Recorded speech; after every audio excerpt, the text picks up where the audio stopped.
Hello everyone. Very warm welcome to Excel Study. आज की class, ये आपने थंबनेल देख लिया होगा आई होप।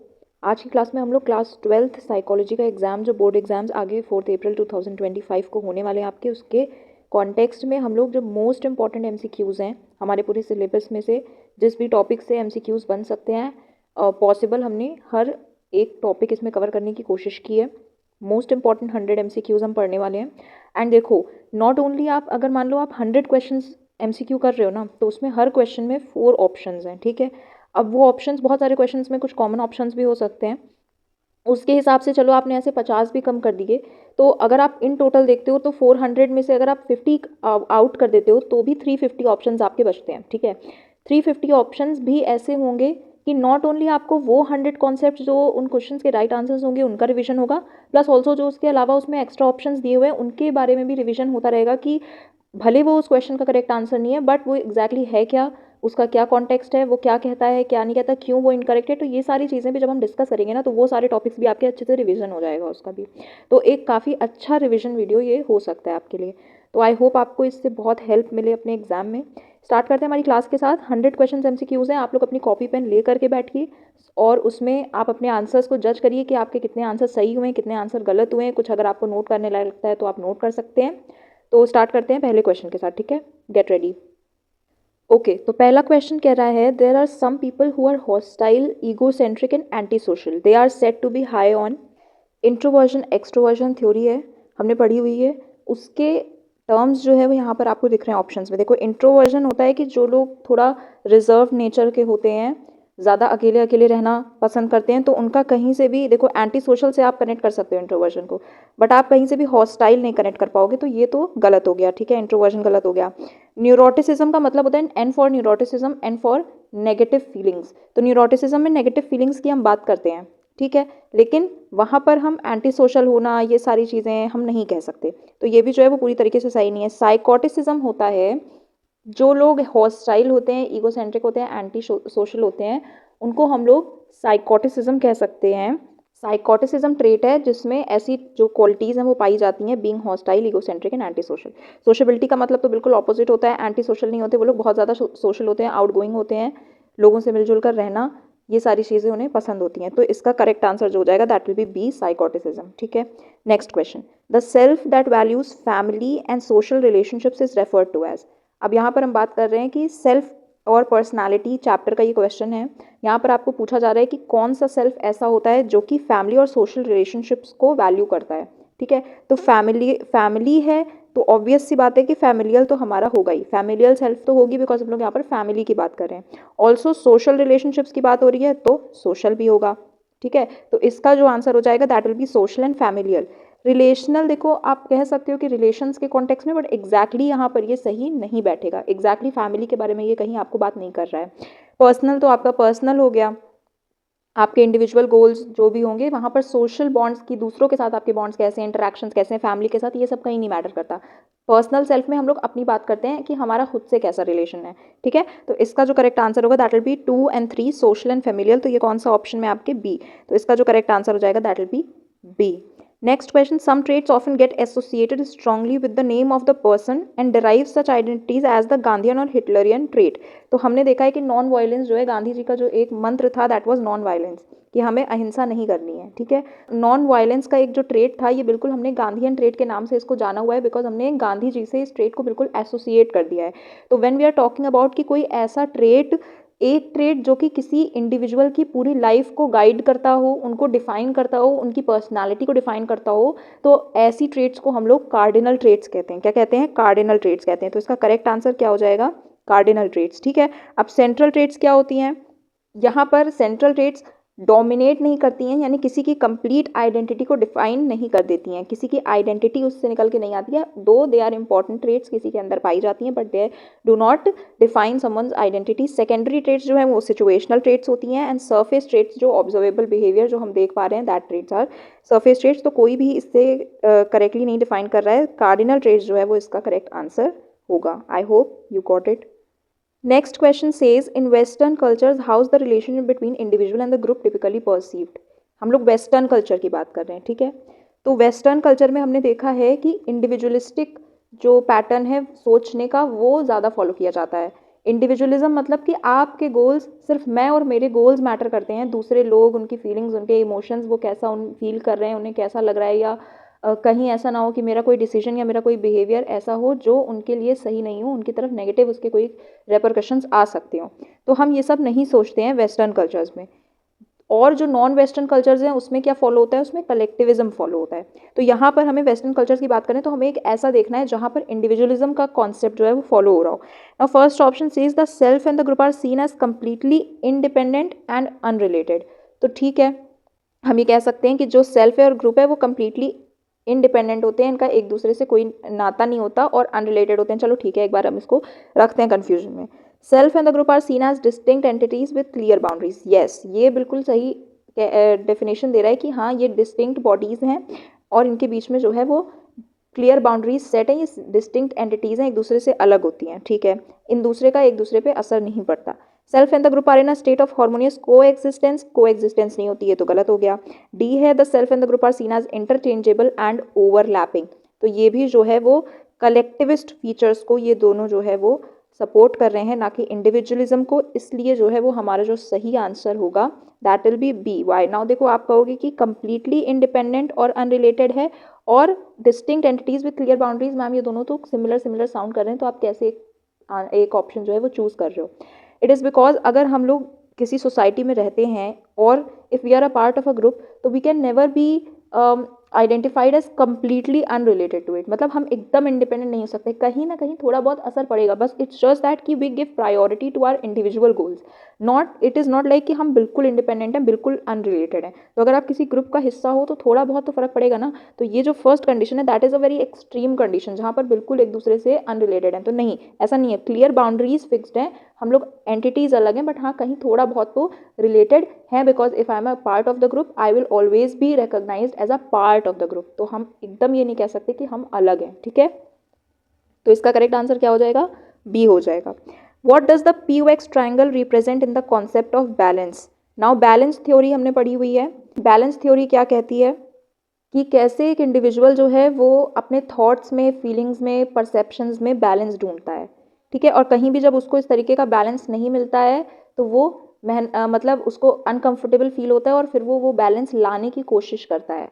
ठीक है, तो यहाँ पर ये बेसिकली जो POX ट्राइंगल है that is related to the balance theory. POX triangle होता है जहाँ पर P is the object, person, O is object and X is attitude. तो इसमें जो हमसे पूछा जा रहा है वो कहा जा रहा है कि कौन सा ऐसा जो कॉन्सेप्ट है, इसमें से कौन सा ऑप्शन है कि जो POX ट्राइंगल को सही तरीके से रिप्रेजेंट कर रहा हो।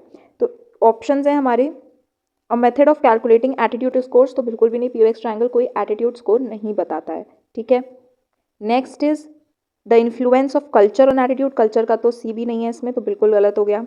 रिलेशनशिप बिटवीन 3 एस्पेक्ट्स और components of an attitude. Yes, 3 aspects और 3 कंपोनेंट्स कौन से? POX, आपको 3 एस्पेक्ट्स 3 कंपोनेंट्स दिख रहे हैं, और इन तीनों के बीच में किस तरीके की रिलेशनशिप पाई जाती है, पॉजिटिव रिलेशनशिप, नेगेटिव रिलेशनशिप, ये सारी चीज़ें हम लोग बैलेंस थ्योरी में पढ़ते हैं। तो इसका जो करेक्ट आंसर हो जाएगा that will be B. 3 random aspects of a person's life, नहीं, रैंडम एस्पेक्ट्स नहीं होते हैं, 3 डिफाइंड एस्पेक्ट हैं कि किस तरीके से उन तीनों के बीच में रिलेशनशिप स्टैब्लिश होती है और बैलेंस क्रिएट किया जाता है। तो इसका जो करेक्ट आंसर होगा दैट विल बी बी।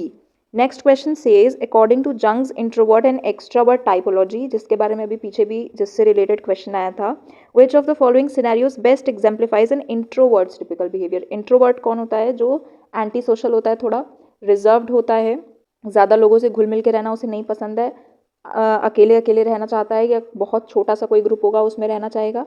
ठीक है, तो हमें देखना है कि इसमें से कौन सा ऐसा कंडीशन है जो एग्जैक्टली एक इंट्रोवर्ट के बिहेवियर को दर्शा रहा हो, डिपिक्ट कर रहा हो। A person who prefers to spend time alone और in small groups feeling drained after prolong social interaction. Yes, this is correct explanation of an introvert's personality, कि किस तरीके से वो जो है वो अकेले ज़्यादा टाइम स्पेंड करना पसंद करता है, या बहुत छोटे ग्रुप्स होंगे उसके, और इस तरीके के जब सोशल इंटरेक्शंस होते हैं जहाँ पर बहुत सारे लोग प्रेजेंट हो, बहुत भीड़ हो, वहाँ पर वो ड्रेन्ड फील करेगा, मतलब वो उसे अच्छे नहीं लगते इस तरीके की सोशल गैदरिंग्स।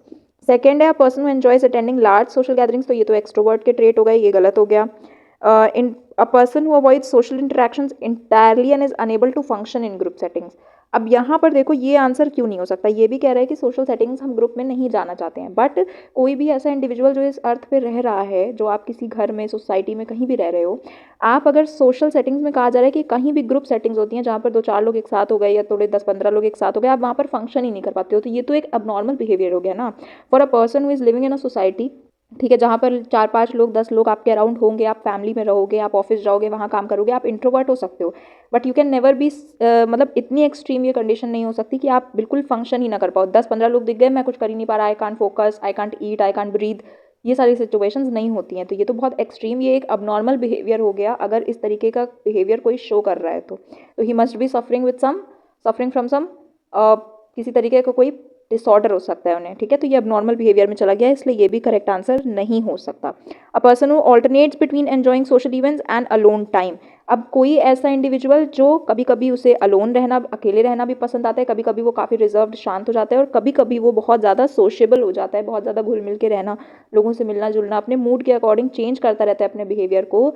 ऐसी पर्सनैलिटी को हम एम्बीवर्ड्स कहते हैं। क्या कहते हैं? एम्बीवर्ड्स कहते हैं। तो यहाँ से आपका रिविजन हो गया क्या है? एक्सट्रोवर्ट जो बहुत ज़्यादा आउटगोइंग नेचर के होते हैं, इंट्रोवर्ट्स जो रिजर्व नेचर के होते हैं, ज़्यादा लोगों से सोशल गैदरिंग्स और लोगों से मिलना जुलना, इंटरेक्शन करना नहीं पसंद होता है। एम्बीवर्ड्स जिनका कंडीशन पे डिपेंड करता है कि वो किस तरीके से बिहेव करने वाले हैं। मतलब एम्बीवर्ड्स जो होते हैं, जैसे अगर कोई जो एक ग्रुप है, मान लो उनके बहुत सारे लोगों से उनका मिलना जुलना नहीं उन्हें पसंद है, बट उनके कुछ 4-5 ऐसे बेस्ट फ्रेंड्स होंगे जिनके आसपास वो बहुत ज़्यादा सोशेबल बिहेवियर शो कर सकते हैं। तो ये हो गया एम्बीवर्ड्स की पर्सनैलिटी।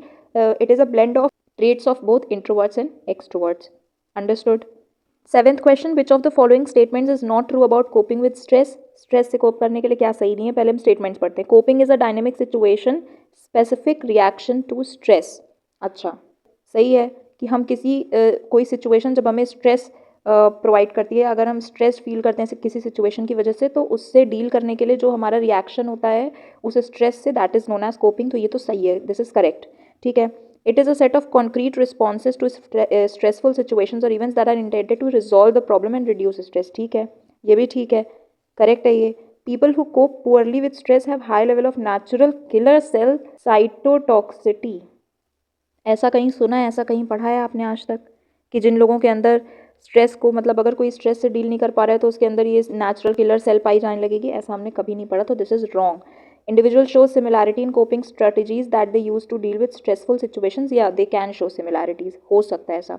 तो ये जो है वो फर्स्ट, सेकंड और फोर्थ स्टेटमेंट जो है वो आपकी करेक्ट है। ओनली थर्ड जो है वो आपकी नॉट ट्रू पूछा है यहाँ पे, ये क्वेश्चन रीड करिएगा सही से, नॉट ट्रू। तो इसलिए फर्स्ट, थर्ड नहीं, फर्स्ट, सेकंड और फोर्थ करेक्ट है, थर्ड गलत है, तो इसका करेक्ट आंसर बी हो जाएगा, इसका करेक्ट आंसर बी हो जाएगा। ठीक है, नॉट ट्रू पूछा है। Next question, Meena's work environment is highly stressful due to unrealistic expectations by the organisation. Meena एक ऐसे ऑफिस में, ऐसे ऑर्गेनाइजेशन में काम करती है जहाँ पर एनवायरनमेंट बहुत ज़्यादा स्ट्रेसफुल है, बिकॉज वहाँ पर उनकी जो भी मैनेजमेंट है उनकी एक्सपेक्टेशंस बहुत ज़्यादा अनरियलिस्टिक है। अनरियलिस्टिक मतलब वो इतना ज़्यादा हार्ड वर्क एक्सपेक्ट करते हैं अपने एम्प्लॉयज़ से, या इतना ज़्यादा प्रोडक्टिव, इतना ज़्यादा काम वो निकालने की कोशिश करते हैं कि जो एक्चुअली पॉसिबल ही ना हो। मतलब 24 घंटे कोई सिर्फ आप ही के लिए काम तो नहीं कर सकता, किसी की पर्सनल लाइफ भी हो सकती है, किसी की हेल्थ भी हो सकती है, तो ये सारी चीज़ें भी अनरियलिस्टिक एक्सपेक्टेशन समझ लो। She had been trying to balance her job as well as her home front.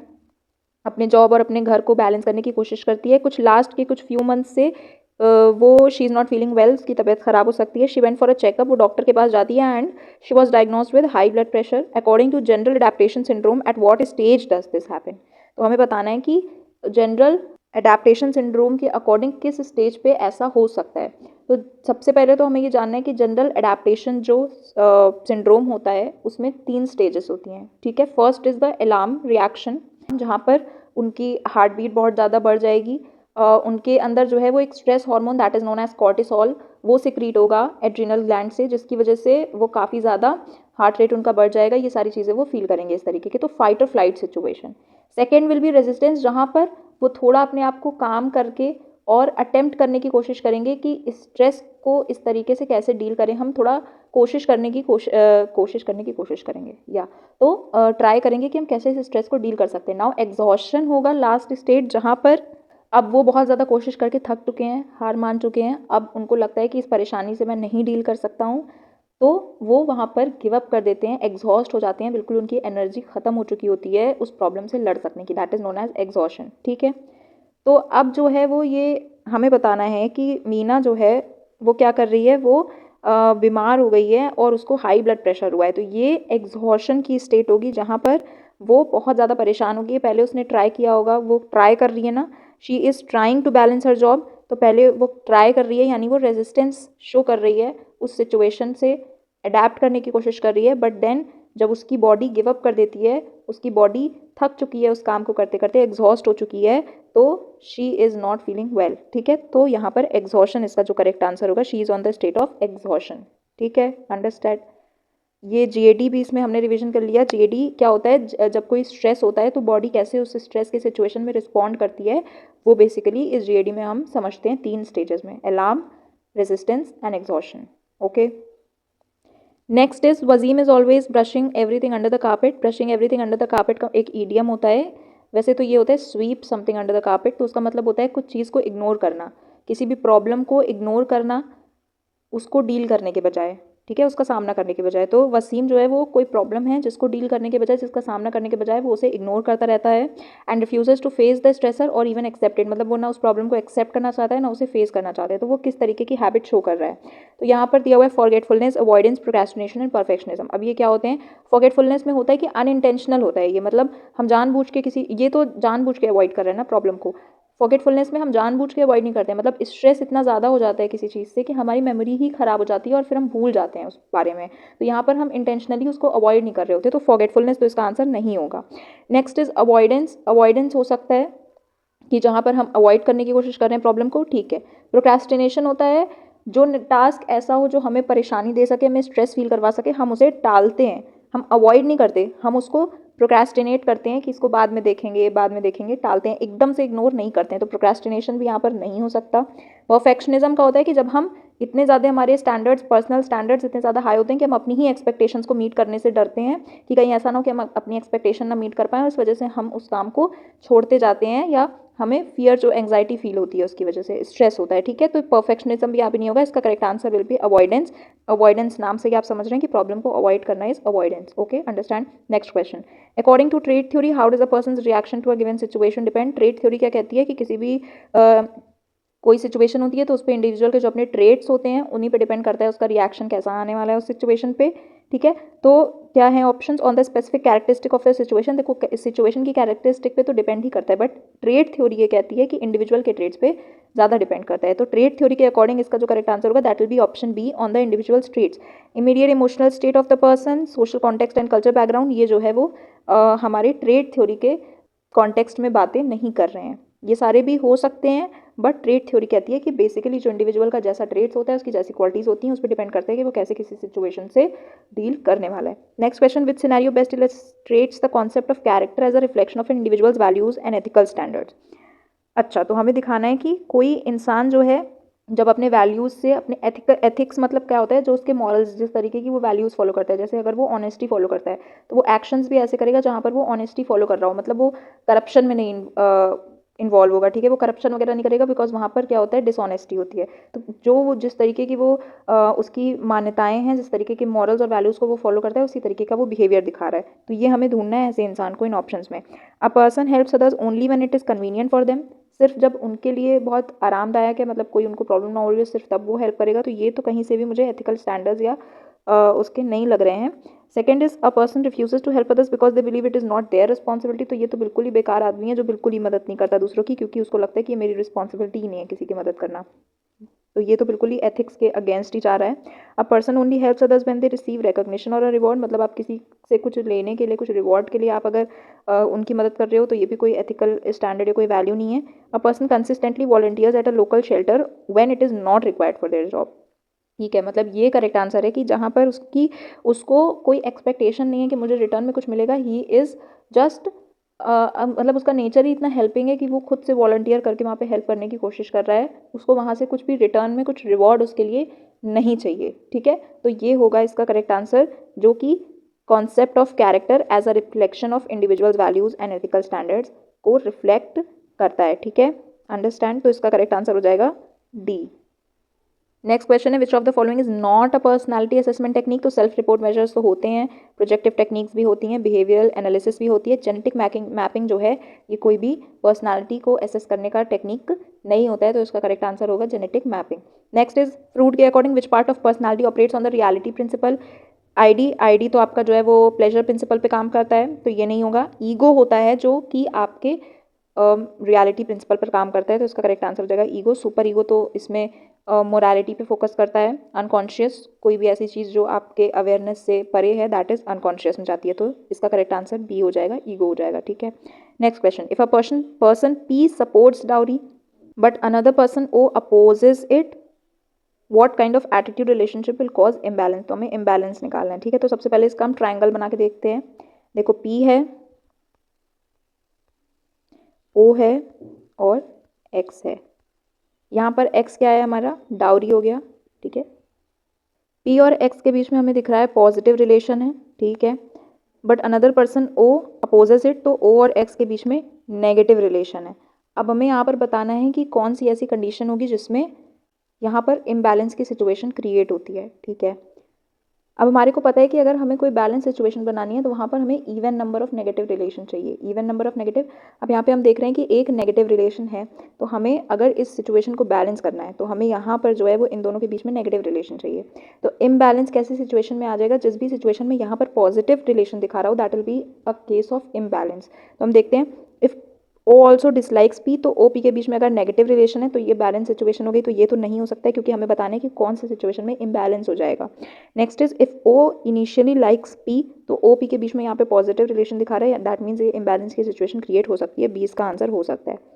If P changes is attitude to neutral, तो अगर ये अपने एटीट्यूड को ही न्यूट्रल कर लेगा तो यहाँ पे सारी प्रॉब्लम ही खत्म हो जाएगी। ठीक है, तो ये कहीं भी इम्बैलेंस नहीं क्रिएट करेगा, ये बैलेंस क्रिएट करने की बात कर रहे हैं। X disappear from the equation, x को आप हटाई दोगे तो क्या पी ओ एक्स ट्राइंगल बनेगा, तो ये भी इररिलेवेंट ऑप्शन है। तो इसका जो करेक्ट आंसर होगा that will be option number B, if O initially likes P. तो अगर ओ पी के बीच में पॉजिटिव रिलेशन हो गया तो इवन नंबर ऑफ नेगेटिव्स नहीं बन पाएंगे, and so it will not lead to a balance in situation, तो इसलिए इम्बैलेंस क्रिएट हो जाएगी यहाँ पे। ठीक है, understand. P O X triangle से कैसे हमें रिलेशन निकालने, इवन नंबर ऑफ नेगेटिव होनी चाहिए सो दैट जो रिलेशन है वो बैलेंस लगे। तो हमें यहाँ पे क्या करना था, एक नेगेटिव था तो हमें एक नेगेटिव और लाना है ताकि हम इस सिचुएशन को बैलेंस कर सकें। बट ये ऑप्शन जो है यहाँ पर पॉजिटिव दे रहा है, जिसकी वजह से एक इम्बैलेंस क्रिएट हो जाएगा, दो पॉजिटिव हो जाएंगे बट एक अकेला नेगेटिव बचेगा, और इसकी वजह से सिचुएशन पूरी इम्बैलेंस हो जाएगी। Next question says which of the following is not a characteristic of type A personality. Type A personality कैसी होती है, इसमें सारी की सारी आप लगभग कह सकते हो कि नेगेटिव जितनी जा सकती हैं ट्रेट्स, उतनी नेगेटिव में आप ले जाने की कोशिश करेंगे। नेगेटिव इन द सेंस ये नहीं कि कुछ भी ऐसा उनका नेगेटिव बिहेवियर, नेगेटिव ट्रेट्स पाई जा रही है, मतलब पेशेंस और रिलैक्सेशन जो है वो एक ऐसा पॉजिटिव है जहाँ पर वो उनको काम दिखाने की कोशिश कर रहे हैं। टाइप ए पर्सनालिटी के लोग ज़्यादातर घोड़े पे सवार रहते हैं, इन the sense high on motivation रहते हैं, फीलिंग शॉर्ट ऑफ टाइम, इनको हमेशा समय की कमी रहेगी क्योंकि ये घोड़े पे सवार हैं। ऑलवेज इन अ हरी, बहुत ज़्यादा जल्दी में रहेंगे, तो that is type A personality, घोड़े पे सवार।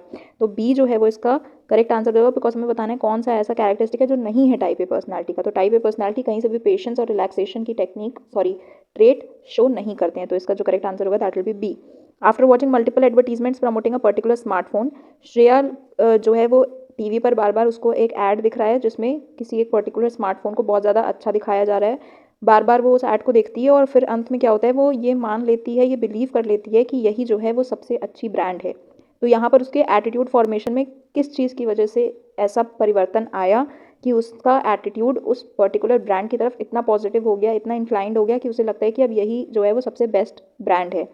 तो यहाँ पर mayor exposure effect yes follow हो रहा है। मेयर एक्सपोजर इफेक्ट मतलब जब किसी चीज़ से हम बार बार एक्सपोज होते हैं, जितनी ज़्यादा बार हम उस चीज़ को देखते हैं उतना ही हमारा उसकी तरफ एटीट्यूड पॉजिटिव होता जाता है। जैसे हम इंडिविजुअल्स के कॉन्टेक्स्ट में भी देख सकते हैं कि जितना आप किसी से जितना ज़्यादा मिलते हो, जैसे हर बेस्ट फ्रेंड का क्या फंडा होता है, वो कहते हैं कि पहले मुझे लगता था कि तुम बहुत रूड हो, ठीक है, यही सब कहते हैं अपने बेस्ट फ्रेंड से, बट देन जैसे जैसे वो उनसे ज़्यादा उनका इनकाउंटर, उनके इंटरेक्शंस बढ़े, जितना ज़्यादा वो उनसे मिलने लगे, बातचीत हुई और वो बेस्ट फ्रेंड्स बन गए at the end of the day, तो वहाँ पर भी मेयर एक्सपोजर इफेक्ट फॉलो हुआ, जिसकी वजह से एटीट्यूड आपका एक दूसरे की तरफ पॉजिटिव फॉर्म हुआ। ठीक है, कॉग्निटिव डिसोनेंस इज बेसिकली जहाँ पर एटीट्यूड चेंज हो रहा है बिकॉज कुछ ऐसी कॉन्फ्लिक्ट आ जा रही है, यानी जहाँ पर आप कोई ऐसा एक्शन करने को मजबूर हो या कोई ऐसा एक्शन कर रहे हो जो कि आपकी वैल्यूज़ को कॉन्ट्राडिक्ट करता हो, एंड देन आप अपने में अंदर ही अंदर आपकी एक इंटरनल कॉन्फ्लिक्ट हो गई है कि आप जो करना चाहते हो वो आप नहीं कर रहे हो, आप प्रेडिक्ट कर रहे हो कुछ और करने का जबकि आप चाहते कुछ और हो। That is cognitive dissonance. इसकी वजह से आप अपने एटीट्यूड में चेंज ला रहे हो इस कॉन्फ्लिक्ट को रिजॉल्व करने के लिए। स्केपगोटिंग का मतलब होता है अपनी खुद की प्रॉब्लम का रिस्पॉन्सिबिलिटी खुद ना लेकर हम किसी और को उसके लिए ब्लेम करने लगते हैं। That is known as scapegoating. आपके मार्क्स अच्छे नहीं आए एग्जाम में बिकॉज आपने अच्छे से पढ़ाई नहीं की। इसका इल्ज़ाम अगर आप अपने बेस्ट फ्रेंड के ऊपर डालते हो कि तुमने मुझे पढ़ने नहीं दिया, या तुमने मुझे घूमने के लिए भेजा, या तुम मुझे मूवी दिखाने लेके गए, इस वजह से मैं एग्जाम में फेल हो गया, तो ये हो गया आपका स्केपगोटिंग। जबकि वो बंदा भी गया था मूवी देखने बट उसने तो पढ़ लिया, उसके तो एग्जाम में अच्छे मार्क्स आ गए। तो आप अपना रिस्पॉन्सिबिलिटी नहीं ले रहे हो कि आपने अच्छे से प्रिपरेशन नहीं की, आप क्या कर रहे हो उनके ऊपर ब्लेम डाल रहे हो। That is स्केपगोटिंग।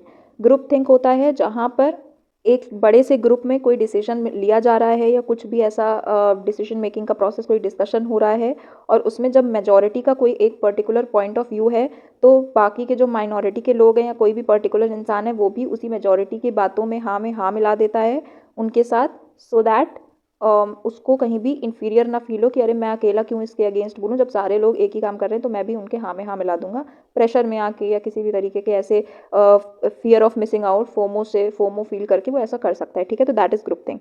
Next question, which of इसका correct answer mere exposure effect हो जाएगा। Which of the following is an example of a congruent attitude change. Congruent attitude change क्या होता है भाई? कॉन्ग्रुएंट एटीट्यूड चेंज का मतलब होता है कि जब किसी भी पर्टिकुलर चीज़ की तरफ आपका एटीट्यूड जैसा है वो किसी भी और चीज़ की वजह से और ज़्यादा फॉस्टर हो गया हो, बोल्स्टर हो गया हो, मतलब और ज़्यादा स्ट्रांग हो गया हो। जैसे आपको कोई मूवी बहुत पसंद थी बट देन कुछ ऐसा हुआ कि जिसकी वजह से आपको वो मूवी और भी ज़्यादा पसंद आने लगी। ठीक है, that is known as congruent attitude change. आपका जैसे कोई दुश्मन होता है तो एक तो ऑलरेडी वो आपका दुश्मन है, आपको बिल्कुल पसंद नहीं है, ऊपर से वो बार बार कुछ ऐसी हरकतें करता रहता है ना कि जिसकी वजह से हम कभी सोच भी नहीं पाते हैं कि हम ऐसे दोस्त बना लें। That is also congruent attitude change की मतलब एक तो ऑलरेडी पहले से नेगेटिव एटीट्यूड है मेरा उसकी तरफ, मैं उसको दुश्मन मानता हूँ, ऊपर से वो हरकतें ऐसी कर रहा है कि मैं और ज़्यादा उसको दुश्मन मानूँ, और ज़्यादा मेरा एटीट्यूड उसकी तरफ नेगेटिव होता जा रहा है। That is congruent attitude change. तो हमें एक ऐसी सिचुएशन दिखानी है जहाँ पर ऐसी कोई कंडीशन फॉलो हो रही हो। नीचे से स्टार्ट करते हैं। Person who supports environmental protection stops caring about it. किसी का पहले एनवायरमेंटल प्रोटेक्शन की तरफ पॉजिटिव एटीट्यूड था बट अब उसका नेगेटिव हो गया, तो यहाँ पे अपोजिट हो गया। नहीं, ये नहीं हो सकती situation. A person who is neutral about technology suddenly becomes highly oppose to it. तो न्यूट्रल था, ना इतना ज़्यादा पॉजिटिव ना इतना ज़्यादा नेगेटिव, बट अचानक से बहुत ज़्यादा उसके नेगेटिव हो गया, तो यहाँ पर भी कोई ऐसी हमें डायरेक्ट सेम रिलेशनशिप नहीं दिख रही है, इसलिए ये भी आंसर नहीं होगा। अ person who dislikes reading starts enjoying it. तो यहाँ पर भी पहले नेगेटिव था, अब उसका पॉजिटिव एटीट्यूड हो गया। No. A person with a positive attitudes toward women's empowerment becomes even more positive after reading about a successful woman. ये हो जाएगा इसका करेक्ट आंसर कि पहले से तो पॉजिटिव उसका था ही पॉइंट ऑफ व्यू उस पर्टिकुलर टॉपिक पे, बट देन और ज़्यादा पॉजिटिव हो गया जब उसने एक सक्सेसफुल वुमेन की स्टोरी पढ़ी, तो और ज़्यादा फेमिनिन और ज़्यादा विमेन एम्पावरमेंट को वो फॉलो करने लगा या सपोर्ट करने लगा। ठीक है, अंडरस्टैंड कॉन्ग्रुएंट एटीट्यूड चेंज समझ में आया। Next question is which of the following is a key technique used in behaviour therapy. तो फ्री एसोसिएशन जो है basically a part of psychoanalysis. Sigmund Freud साहब ने जो दिया था दैट वाज कि फ्री एसोसिएशन का मतलब दिमाग में जो भी आ रहा है एक फ्लो में आप वो बातें बोलते जाओ, मतलब बिना किसी फिल्टर के, बिना किसी एडिटिंग के, जो भी आ रहा है दिमाग में वो बोलते जाना। तो ये तो साइको एनालिटिक थ्योरी का है, बिहेवियर थेरेपी का नहीं है। ड्रीम एनालिसिस भी साइकोथेरेपी का ही है। ठीक है, ड्रीम एनालिसिस जहाँ पर आपके ड्रीम में जो भी अनकॉन्शियस चीज़ें हैं या वो सारी पता करके हम अनकॉन्शियस थॉट्स को आपके पता करके प्रॉब्लम सॉल्व करने की कोशिश कर रहे हैं। टोकन इकोनॉमी जो है वो इसका करेक्ट आंसर है। टोकन इकोनॉमी होता है अगर कोई बिहेवियर अच्छा कर रहा है तो हम उसको कुछ टोकन के फॉर्म में कुछ पॉजिटिव उसको रिवॉर्ड देते हैं, कोई तरीके का हम उसको उसके लिए कुछ ऐसा पॉजिटिव रीइंफोर्समेंट देते हैं, टोकन देते हैं। टोकन जैसे कहते हैं ना, this is a token of love from my side, तो किसी चीज़ को रिवॉर्ड देना उसको टोकन इकोनॉमी कहते हैं। तो यहाँ पर हम बिहेवियर थेरेपी के फॉर्मेट में टोकन इकोनॉमी को करेक्ट आंसर कह सकते हैं। ट्रांसफेरेंस बेसिकली क्या होता है, जैसे जब हम थेरेपी कराने जा रहे हैं और जो थेरेपिस्ट है तो हमारे लाइफ में पास्ट में कोई ऐसा इंडिविजुअल रहा होगा कि जिसकी ट्रेड्स को हम एक्चुअली थेरेपिस्ट में देखने लगते हैं। यानी कभी कभी ऐसा होता है कि कोई इंसान था जिसकी वजह से हमारी बहुत ज़्यादा प्रॉब्लम हो गई है, ठीक है, लाइफ में उथल पुथल हो गई है, ठीक है, जो भी है, हम स्ट्रेस हैं या डिप्रेस्ड हैं। अब वो तो बहुत ज़्यादा बेकार आदमी था, तो हम क्या करेंगे, थेरेपिस्ट को भी उसी आदमी से रिलेट कर देंगे और हम थेरेपिस्ट को भी बेकार समझने लगेंगे और फिर हम उसकी तरफ जो है वो नेगेटिव रिस्पॉन्स या नेगेटिव बिहेवियर शो करने लगेंगे। या अगर कोई ऐसा था हमारे पास्ट में कि जो बहुत अच्छा इंसान था, बहुत काइंड था, जनरस था, तो हम थेरेपिस्ट को क्या उससे रिलेट कर देंगे, हम समझेंगे ये थेरेपिस्ट वही है, ये भी बहुत काइंड है, ये भी बहुत जनरस है, और फिर हम उसकी तरफ जो है वो बहुत अच्छा बिहेवियर शो करते हैं। तो ट्रांसफरेंस बेसिकली होता है जहाँ पर हम किसी एक की ट्रेट्स जो है वो थेरेपिस्ट में ही ट्रांसफर करें। ट्रांसफरेंस में ये होता है कि थेरेपिस्ट पे ही आपको ट्रांसफर नहीं, ऐसा नहीं कि किसी की भी ट्रेट किसी पे भी ट्रांसफर हो रही है। पास्ट में कोई था जिसकी ट्रेट आपको थेरेपिस्ट पर ही ट्रांसफर करनी है, that is known as transference. तो ये तो कहीं से भी बिहेवियर थेरेपी में नहीं होता है। Token economy is the correct answer for this question. Next question is which coping strategy involves directly dealing with a stressful situation. जहाँ पर हम डायरेक्टली डील कर रहे हैं that will B problem focused coping. ठीक है, इसका आंसर प्रॉब्लम फोकस्ड कोपिंग हो सकता है, बिकॉज इसमें हम बेसिकली क्या करते हैं, डायरेक्ट जो भी हमें जिस भी वजह से हमें स्ट्रेस हो रहा है हम उस प्रॉब्लम को फेस करते हैं। इमोशन फोकस्ड कोपिंग तो नहीं होगा। अवॉइडेंस कोपिंग में तो हम अवॉइड ही कर देते हैं प्रॉब्लम को, वो भी नहीं होगा। पैसिव कोपिंग भी नहीं होगा, बिकॉज पैसिव कोपिंग में भी हम एक्सटर्नल फैक्टर्स पे ज़्यादा डिपेंड करते हैं इन कंपैरिजन टू एड्रेस करने के डायरेक्ट प्रॉब्लम को, तो ये भी नहीं होगा। इसका जो करेक्ट आंसर होगा that will B problem focused coping, जहाँ पर हम डायरेक्टली किसी प्रॉब्लम को फेस करने लगते हैं।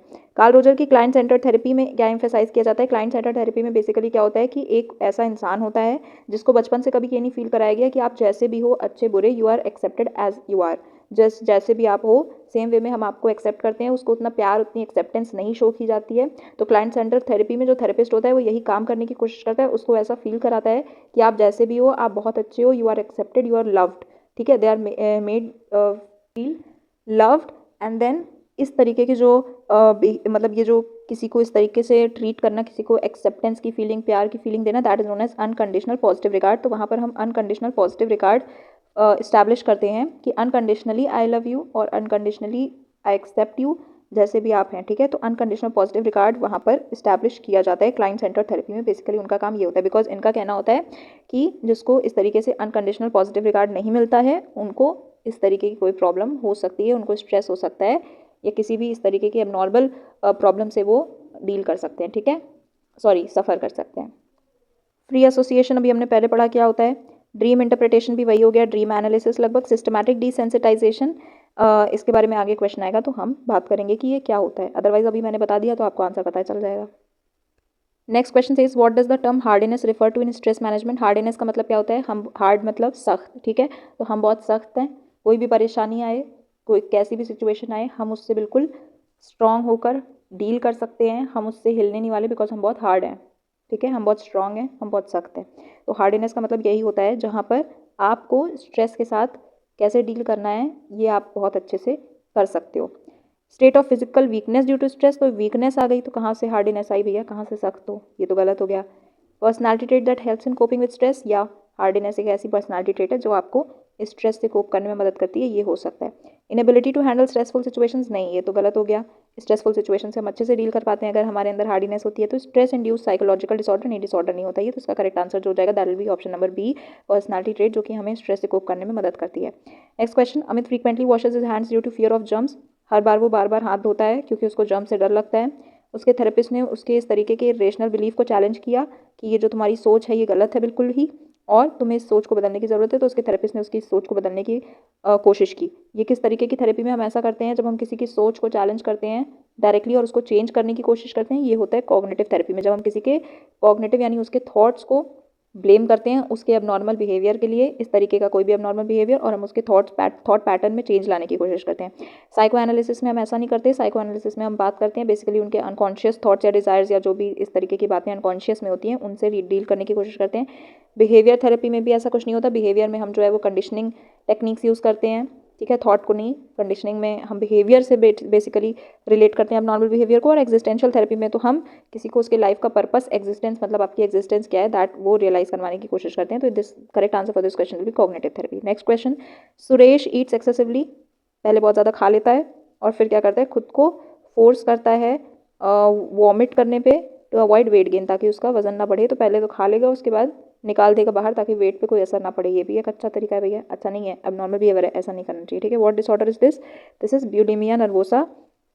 ब्यूलिमिया नर्वोसा एक ऐसी बीमारी है जिसमें लोग इस तरीके के वेट गेन से इतना ज़्यादा डरते हैं कि उसकी वजह से वो खाना भी अपना छोड़ नहीं पाते। तो पहले वो खा लेते हैं और फिर सारा उलट देते हैं, बाहर से वापस निकाल देते हैं, सो दैट उसका उनके वेट पे कोई असर ना हो।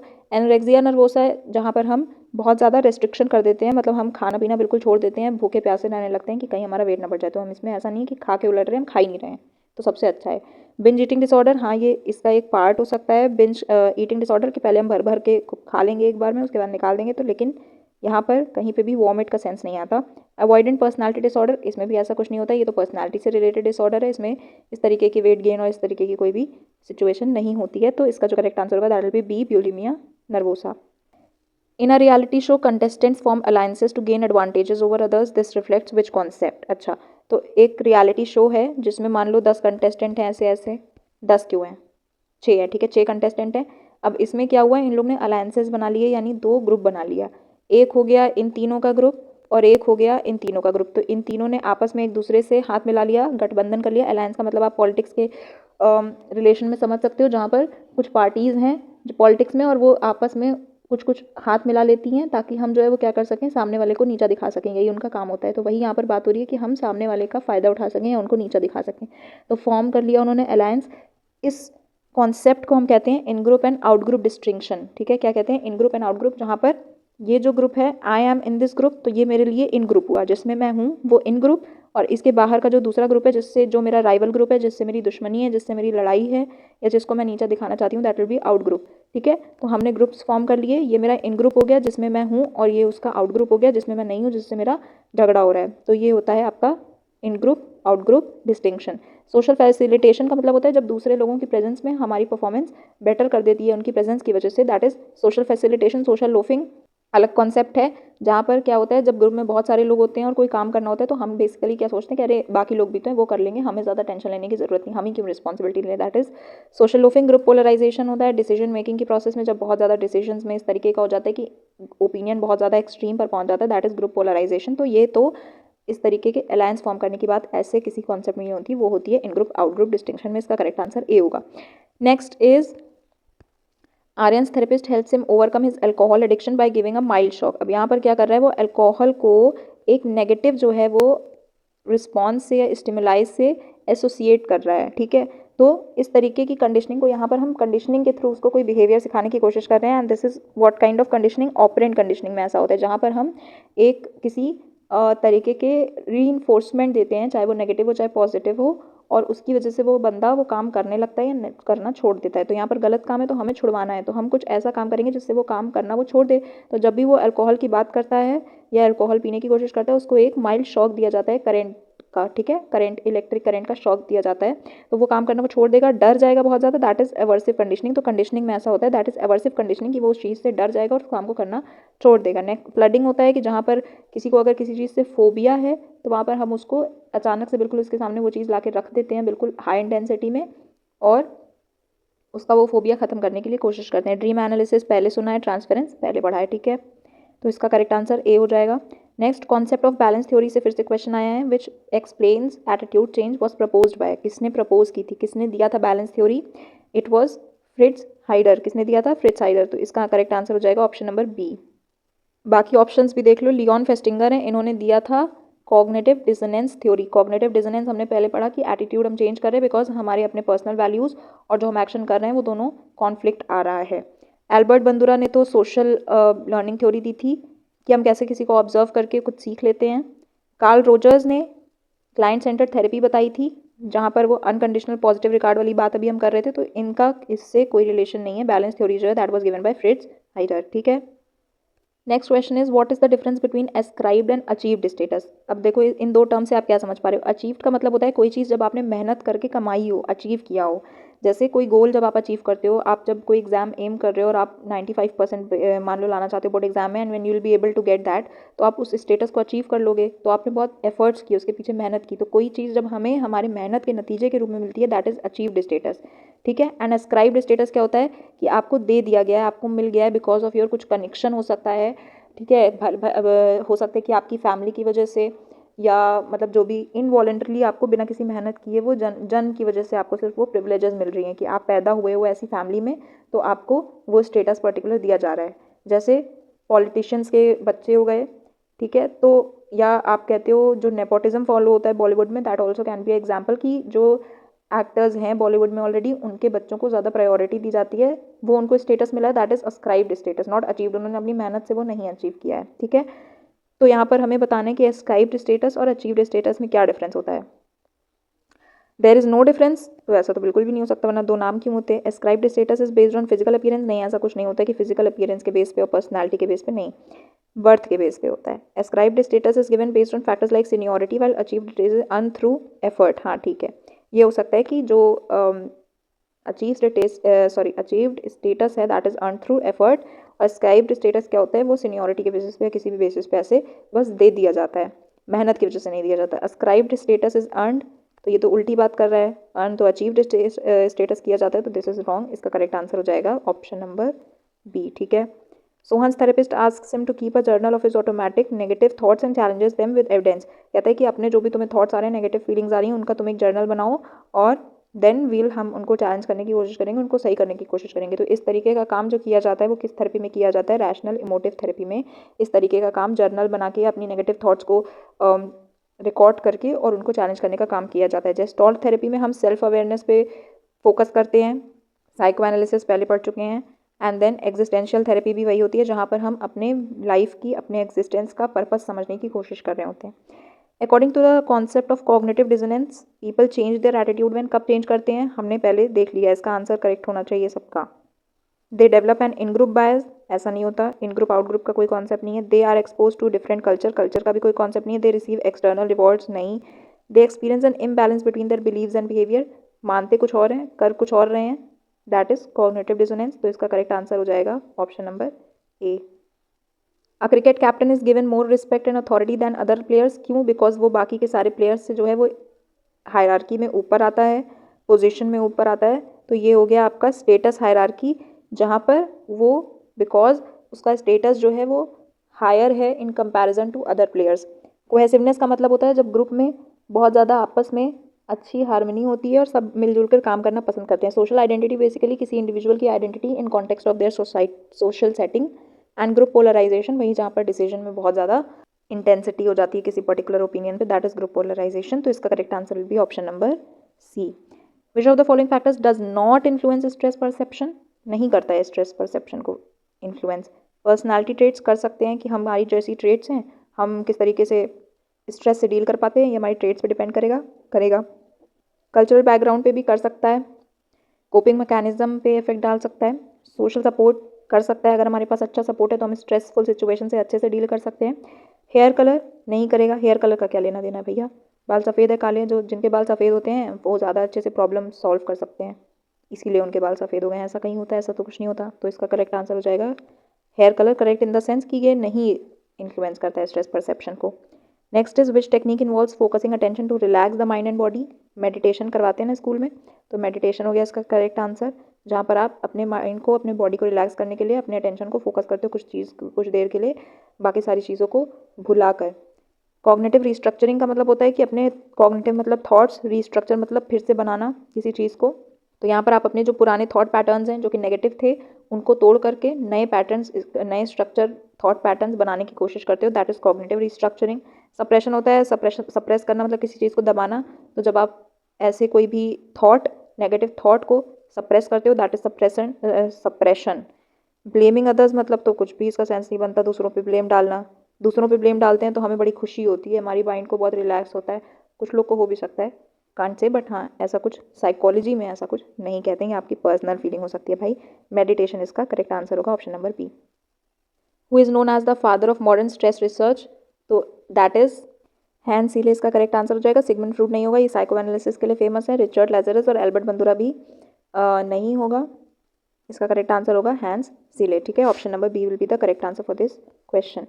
What fear does a boy experience as a part of Oedipus complex, Oedipus complex क्या होता है, जब कोई जो बॉय जेंडर है, मेल जेंडर है, बॉय है, बच्चा है, लड़का है, और वो अपने मदर की तरफ उसकी कुछ ऐसी फीलिंग्स होती हैं, सेक्शुअल फीलिंग्स होती हैं, और अपने फादर को वो हेट करता है, मतलब डरता है कि कहीं उसके फादर उसको ऐसी कोई पनिशमेंट ना दे दें, या कैस्ट्रेशन होता है तो वो कैस्ट्रेशन से डरता है, दैट इज इडिपस कॉम्प्लेक्स। इसका एक ऑपोजिट होता है, वो क्या होता है, इलेक्ट्रा कॉम्प्लेक्स, जो कि लड़कियों में होता है, जहाँ पर लड़कियों को जो फीमेल डॉटर्स होती हैं, डॉटर्स तो फीमेल ही होती हैं, जो डॉटर्स होती हैं उनको अपने फादर की तरफ कुछ ऐसी फीलिंग्स होती हैं, and then they do not like their mother और they fear something like that, तो वो इलेक्ट्रा कॉम्प्लेक्स में आता है।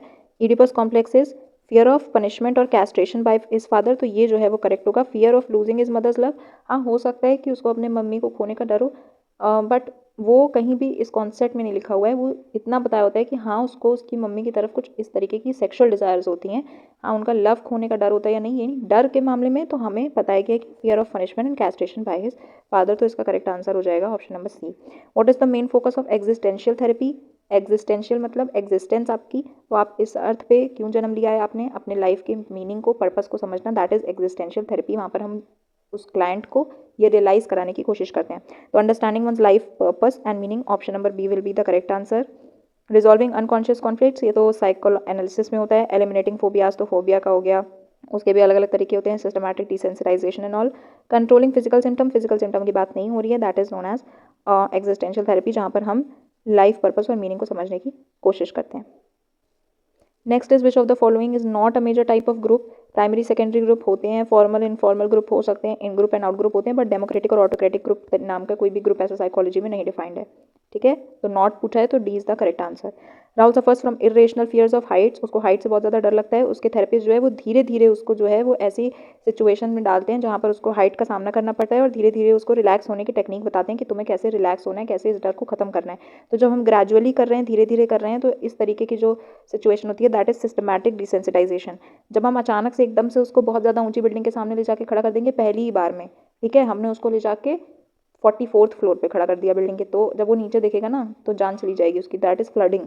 तो वो फ्लडिंग का फॉर्मूला हो गया। ठीक है, यहाँ पर बेसिकली हम इसमें क्या करते हैं, धीरे धीरे स्टेप बाय स्टेप हम करेंगे। तो पहले 10 फ्लोर पे नहीं, पहले 2 फ्लोर पे, उतना भी काफ़ी होता है हाइट, जिसको डर लगता हो हाइट से, फिर थोड़ा थोड़ा ऊपर जाते जाते जाते जाते तब हम सिस्टमैटिक डिसेंसिटाइजेशन में इस तरीके से स्टेप बाय स्टेप करते हैं। ठीक है, which method is most commonly use to change attitude in advertising?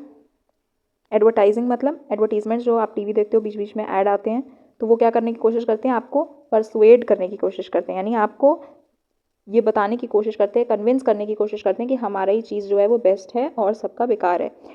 Cognitive dissonance हमने पहले पढ़ लिया, क्लासिकल कंडीशनिंग में हम लोग जो है वो लर्निंग का तरीका है, और सिस्टमैटिक डिसेंसिटाइजेशन अभी लास्ट क्वेश्चन में समझा, तो इसका सही आंसर हो जाएगा ऑप्शन नंबर बी, परसुएशन।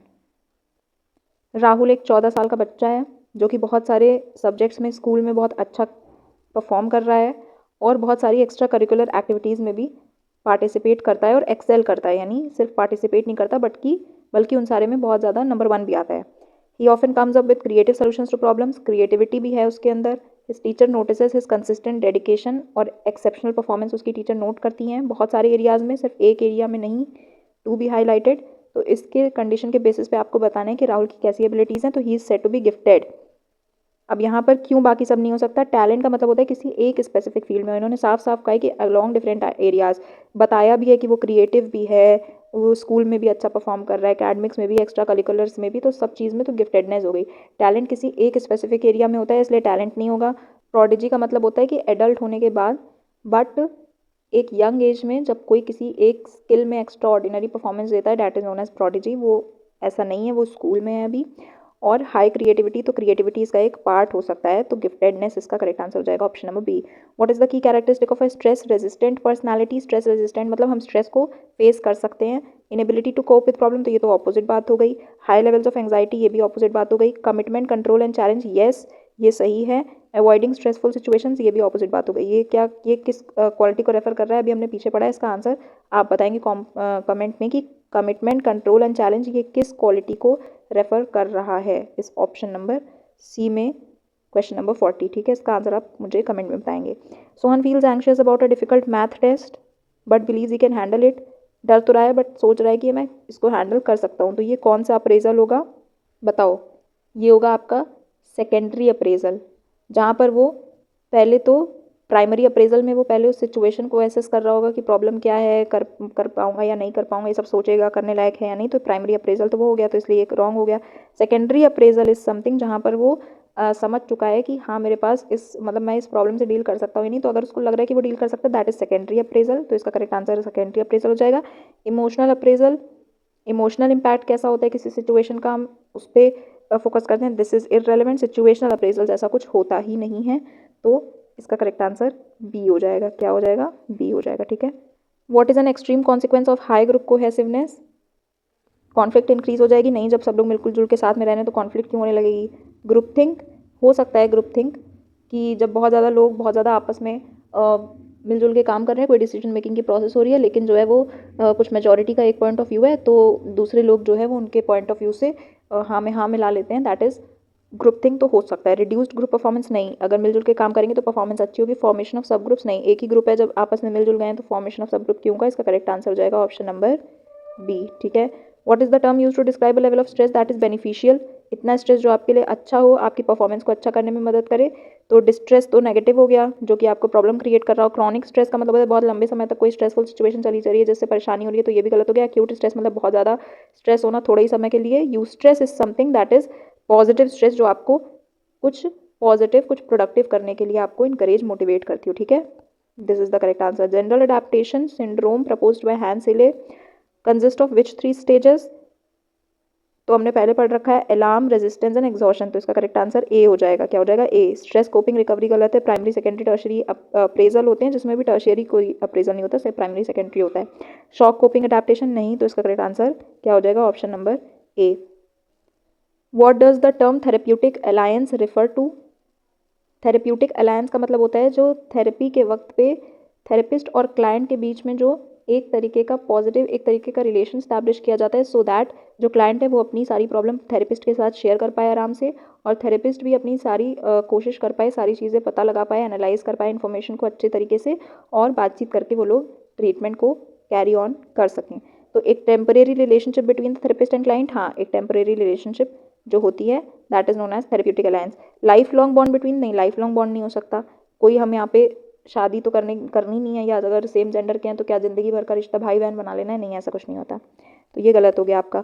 और कैजुअल फ्रेंडशिप बिटवीन, नहीं कैजुअल फ्रेंडशिप नहीं करनी, आओ भाई चाय पीते हैं, आज कैफ़े पे मिलते हैं, नहीं तो फिर सीधे ठेका, तो ये तो गलत है, ये गलत हो गया। Business agreement between the therapist and client, business agreement भी नहीं कर रहे हैं भाई, बीमार है बीमार कर दो पहले, एग्रीमेंट मतलब हर जगह पैसा सोचना नहीं, गलत बात है। ऑप्शन नंबर ए, जो एक टेम्परेरी रिलेशनशिप उनके ट्रीटमेंट में यूज़ की जाती है, दैट इज स्टैब्लिश की जाती है, that is known as therapeutic alliance. Which of the following hormones release during stress response, मैंने बताया था दो होते हैं, एक होता है कॉर्टिसोल और एक उसके साथ क्या होता है, एड्रेनलिन होता है। क्या होता है, एड्रेनलिन होता है, तो इसका करेक्ट आंसर हो जाएगा ऑप्शन नंबर बी। इंसुलिन तो शुगर लेवल और ग्लूकागॉन भी कहीं ना कहीं शुगर लेवल को अफेक्ट करता है। डोपामीन आपको खुशी देता है, प्लेजर देता है, मोटिवेशन देता है, तो स्ट्रेस के रिस्पॉन्स में कहीं भी नहीं होता है, एड्रेनलिन होता है। और ये भी आपको मुझे कमेंट में बताना है कि एड्रेनलिन जीएटी के कौन से तीनों में से कौन से स्टेज में ये एड्रेनलिन सिक्रिएट होता है। ठीक है, 47, what is the first reaction of the body to stress according to GAS model. First reaction होता है अलार्म रिएक्शन, अलार्म होता है, फिर जाके कहीं रिलैक्सेशन होता है, और फिर होता है एग्जॉशन। ठीक है, डिप्रेशन तो इसका कोई स्टेज होता ही नहीं, डिप्रेशन तो बीमारी है अपने आप में, तो इसका करेक्ट आंसर हो जाएगा option number B. Riya refuses to enter elevators due to an intense fear of enclose spaces, claustrophobia हम इसे कहते हैं। ठीक है, फोबिया का हो गया ये बात, तो यहाँ पर कौन सा डिसऑर्डर देखा जा रहा है, उसको स्पेसिफिक फोबिया है, स्पेसिफिक फोबिया। ठीक है, स्पेसिफिक फोबिया में भी कौन सा वाला, क्लॉस्ट्रोफोबिया, बंद जगहों का डर। ठीक है, जनरलाइज्ड एंग्जाइटी डिसऑर्डर में ऐसा कोई फियर नहीं होता। एगोराफोबिया होता है सोशल सिचुएशन, जहाँ पर आपको कोई ऐसा हो कि ओपन स्पेसेस होती हैं, बहुत ज़्यादा भीड़ होती है, मार्केट सिचुएशन और ये सारी चीज़ें, बंद जगहों का नहीं होता है ये। पैनिक डिसऑर्डर में पैनिक होता है, तो ये सारे रॉन्ग हो गए, इसका करेक्ट आंसर भी option number C, specific phobia that is claustrophobia. Advertisement में एक टूथपेस्ट ब्रांड है जो कि बार बार कहता है कि डेंटिस्ट ने रिकमेंड किया है इस टूथपेस्ट को कि आप इसको, अब इसका नाम भी मुझे पता है पर मैं लूँगी नहीं, यही एक टूथपेस्ट कंपनी है जो सबसे ज़्यादा ही बोलती है कि डेंटिस्ट रिकमेंडेड है।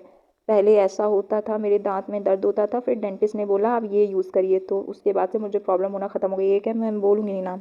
ठीक है, तो उसको ये किस तरीके की कोशिश करें एटीट्यूड को लोगों के चेंज करने की, क्या करेंगे, सोर्स क्रेडिबिलिटी, हाँ सोर्स क्रेडिबिलिटी मतलब ये कहते हैं कि जहाँ से हम ये चीज़ लाए हैं इसको ना बहुत अच्छी वैलिडिटी मिली है। क्रेडिबिलिटी मतलब किसी चीज़ को वैलिडेट करना, प्रूव करना कि हाँ ये सही है, दैट इज सोर्स क्रेडिबिलिटी। तो हम कह रहे हैं कि सोर्स है हमारे पास, कि हम डेंटिस्ट से पूछ के लाए हैं कि ये सही है, सही काम कर रहे हैं, तो हम सच बोल रहे हैं। ठीक है, इमोशनल अपील नहीं, इमोशंस को कहीं अफेक्ट नहीं कर रहा। इमोशनल हो गया, अरे मेरी आंखों में आंसू आ गए, ऐसा तो नहीं होता। ग्रुप कन्फर्मिटी, ग्रुप का भी कोई रिलेशन नहीं है, रॉन्ग आंसर।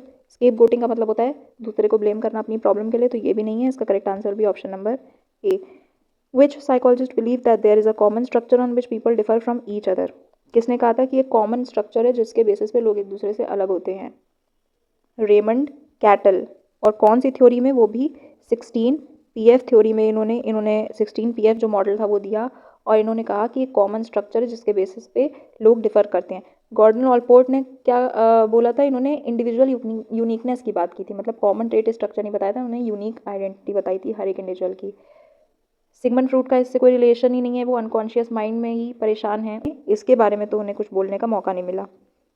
HJ आइसेंक ने 3 फैक्टर मॉडल दिया था, एक्स्ट्रावर्जन, न्यूरोटिसिज्म और साइकोटिसिज्म का, ठीक है, तो इनका भी इससे रिलेशन नहीं है। इसका correct answer will B Raymond cattle, जिन्होंने 16 PF मॉडल में अपने इस बारे में बताया था कि कॉमन स्ट्रक्चर है और इसी के बेसिस पे लोग अलग अलग हो सकते हैं, यही 16 जो हैं पर्सनैलिटी फैक्टर्स हो सकते हैं, ठीक है।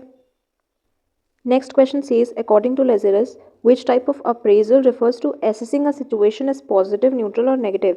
हम लोग कौन से अप्रेजल में, कौन से स्टेज पर किसी भी सिचुएशन को असेस कर रहे हैं? तो जिस अप्रेजल में हम सिचुएशन को असेस करते हैं, उसको इवैल्यूएट करते हैं और तब उसके बारे में मतलब उसका पूरा एनालिसिस करते हैं कि क्या जो सिचुएशन है वो किस तरीके की है, मतलब कैसी कंडीशन है, यहाँ पर मुझे किस तरीके का कोर्स ऑफ एक्शन लेना पड़ेगा, ये सारी चीज़ें हम सोचते हैं, दैट इज़ प्राइमरी अप्रेजल, ठीक है। तो इसका करेक्ट आंसर हो जाएगा ऑप्शन नंबर ए, प्राइमरी अप्रेजल। अच्छा, प्राइमरी अप्रेजल के बाद होता है सेकेंडरी अप्रेजल। सेकेंडरी अप्रेजल में जब हमने सही तरीके से समझ लिया कि ये पूरी सिचुएशन है क्या, पूरा मैटर क्या है, और हमने सोचा कि भाई इसके लिए मुझे क्या कोर्स ऑफ एक्शन लेना पड़ेगा, किस तरीके का मुझे यहाँ पर बिहेवियर शो करना चाहिए, then in the secondary appraisal we decide whether will be able to do it और नॉट, ठीक है। हम वो जो सोच रहे हैं कोर्स ऑफ एक्शन, क्या हम उसे एग्जीक्यूट कर पाएंगे, तो ये जो होता है दैट इज सेकेंडरी अप्रेजल, ठीक है। और टर्शियरी अप्रेजल जैसा कुछ नहीं होता, सिर्फ प्राइमरी और सेकेंडरी अप्रेजल होते हैं, ठीक है। सिचुएशनल अप्रेजल जो है वो एक जनरल टर्म है, इनकी थ्योरी के अकॉर्डिंग ऐसा कोई टर्म नहीं होता, तो इनकी थ्योरी के अकॉर्डिंग सिर्फ 2 तरीके के टर्म अप्रेजल होते हैं, प्राइमरी एंड सेकेंडरी अप्रेजल, जिसमें से इस क्वेश्चन का correct answer will be primary appraisal, okay. Next question says, who propose the cognitive theory of stress appraisal? किसने दिया था? अभी अभी ऊपर के क्वेश्चन में लिखा हुआ है लेजरस, तो इसका आंसर तो आपको साफ साफ समझ में आ गया, Richard Lazarus will be the correct answer, ठीक है। Meena suddenly forgets her identity and wanders to another city, what disorder is this? वो अचानक से अपने बारे में, अपनी आइडेंटिटी ही भूल जाती है कि वो कौन है, और वो किसी और सिटी में चली जाती है घूमते घूमते, तो ये कौन सा डिसऑर्डर है उसे? स्किज़ोफ्रेनिया। स्किज़ोफ्रेनिया क्या होता है, इसमें हम लोग को बेसिकली डेल्यूजन्स होते हैं, कुछ हम लोग को फॉल्स चीज़ें दिखेंगी जो कि फेक है, एक्चुअली ट्रू नहीं है, सच्ची नहीं है, बट हमें लग रहा है, हमें हैलुसिनेशंस होते हैं। तो इस तरीके की जो डिसऑर्डर होती है उसमें स्किज़ोफ्रेनिया में ऐसा कुछ नहीं होता कि वो अपनी आइडेंटिटी को भूल जाती है, तो इसका करेक्ट आंसर स्किज़ोफ्रेनिया तो नहीं हो सकता। डिसोसिएटिव एमनीसिया में क्या होता है, इसमें यहाँ पर जो है वो अपने बारे में सारी इन्फॉर्मेशन इंडिविजुअल भूल जाता है, उसकी मेमोरी से वो कौन है, कहाँ रहता है, क्या उसकी आइडेंटिटी है, उसका वजूद क्या है, ये सारी चीज़ें वो भूल जाता है स्ट्रेस की वजह से, ट्रॉमा की वजह से।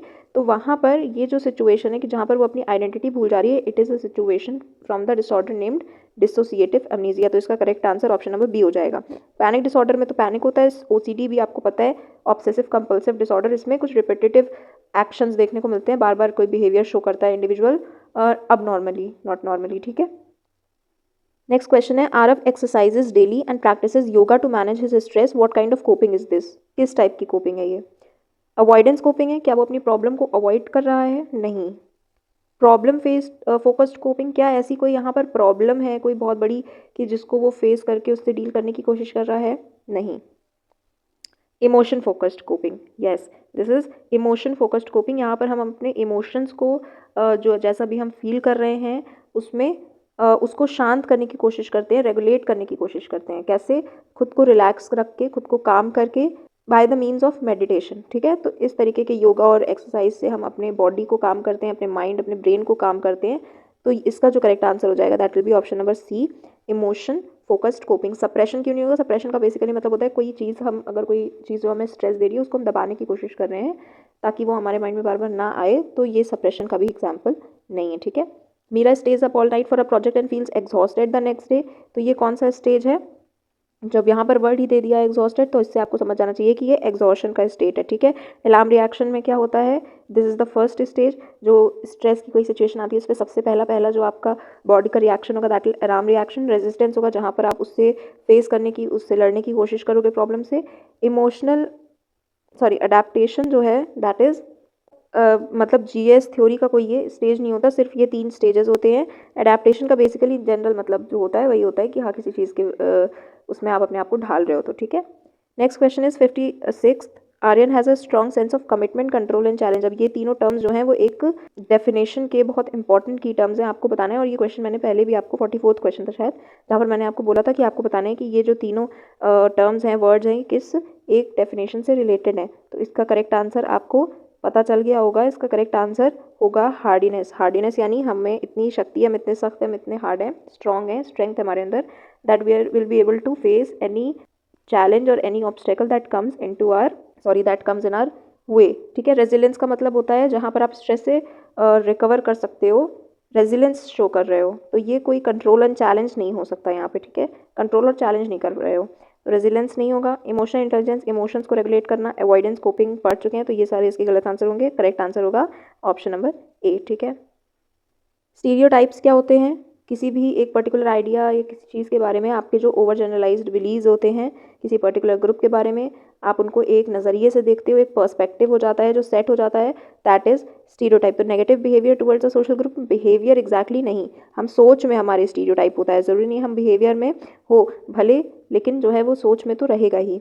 इंटेंशनल डिस्क्रिमिनेशन तो नहीं होता है। A way of learning from past experience, learning नहीं होती है, ये होते हैं overgeneralised beliefs about a particular group. Priya gets nervous before giving a public speech, she believe she will perform poorly. एक पब्लिक स्पीच उसको देनी है जहाँ पर वो नर्वस हो जाती है, उसके पहले उसको लगता है कि she will not be able to put out, like she will not be able to perform her best, वो बहुत अच्छा परफॉर्मेंस नहीं दे पाएगी और वो अपने जो स्पीच के वक्त पे की पॉइंट्स हैं वो भूल जाती है। What psychological concept is this? मतलब जहाँ पर आप डर रहे हो और जो आप सोच रहे हो वही हो जा रहा है, that is self fulfilling prophecy. मतलब जो आपके अंदर डर है या जो भी आपने सोचा या जो भी एक लेबल आपने अपने आप को दे दिया या कुछ भी दूसरे लोग आपको बोलते हैं, आप उन्हीं बातों पर बिलीव करने लगते हो और वो सच हो जाता है।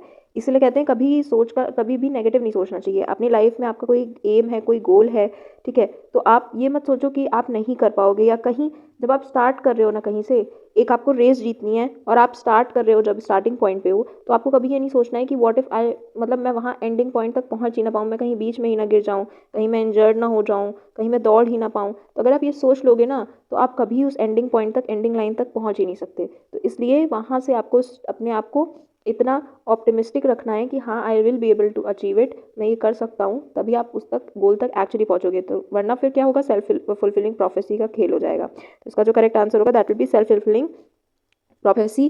बैलेंस थ्योरी हमने पढ़ी हुई है, ग्रुप थिंक भी हमें पता है, कॉग्निटिव डिसोनेंस भी हमें पता है।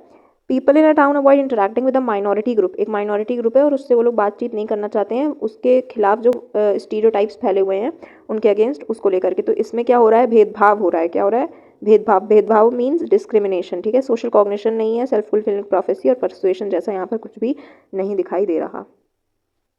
सूर्यकांत नायर एक ट्रेंड आयुर्वेदा डॉक्टर हैं जो कि केरला में रहते हैं एंड वो बहुत ज़्यादा जाने माने जाते हैं अपनी नॉलेज के लिए। एंशियंट मेडिसिन्स और आयुर्वेदा की जो उनकी नॉलेज है उसके लिए बहुत ज़्यादा जाने माने हैं और वो हमेशा लोगों को एनकरेज करते हैं कि आप इस तरीके के ट्रेडिशनल मेथड्स जो हैं ट्रीटमेंट के, मेडिसिन के, मेडिकल जो ट्रेडिशनल मेथड्स हैं उनको ज़्यादा यूटिलाइज़ करिए, उनको यूज़ करिए, ऑप्ट करिए, प्रायोरिटाइज करिए ओवर जो मॉडर्न मेथड्स ऑफ मेडिकेशन आए। ठीक है, एज मैंशनड इन चरक संहिता, जैसा कि चरक संहिता में कहा गया है। तो आयुर्वेदा के अकॉर्डिंग इनमें से कौन सा दोष जो है वो क्लासिफिकेशन ऑफ पीपल का नहीं है, इज नॉट अ दोषा। तो वो क्या होगा, कौन से दोष होते हैं, 3 होते हैं, पित्त दोष, वट दोष और काफ दोष।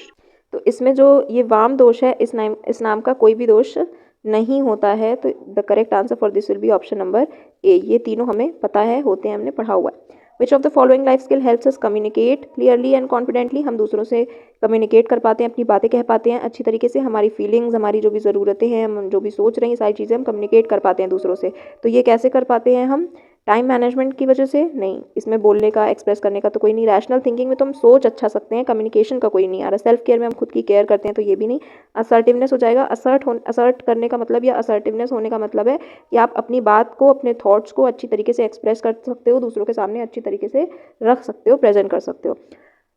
2 step theory of attitude change कौन से साइकोलॉजिस्ट ने प्रपोज की थी, सिगमंड फ्रूड, तो साइको एनालिसिस इन्होंने बताया था। Ivan Pavlov is famous for classical conditioning का जो इनका डॉग्स के ऊपर इन्होंने एक्सपेरिमेंट किया था। फ्रिट्ज हाइडर इन्होंने एट्रीब्यूशन थ्योरी दी थी। तो इसका जो करेक्ट आंसर हो जाएगा that will be SM Mohsin. तो ये जो 2 step theory of attitude change है that was given by SM Mohsin. Two step theory में इन्होंने क्या बताया था, इन्होंने कहा था कि जो एटीट्यूड के चेंज होने का जो प्रोसेस होता है वो 2 स्टेप्स में होता है, इसीलिए इसका नाम 2 स्टेप है। तो आपको समझ में आ रहा है 2 स्टेप कौन से होते हैं, आइडेंटिफिकेशन और परसेप्शन चेंज।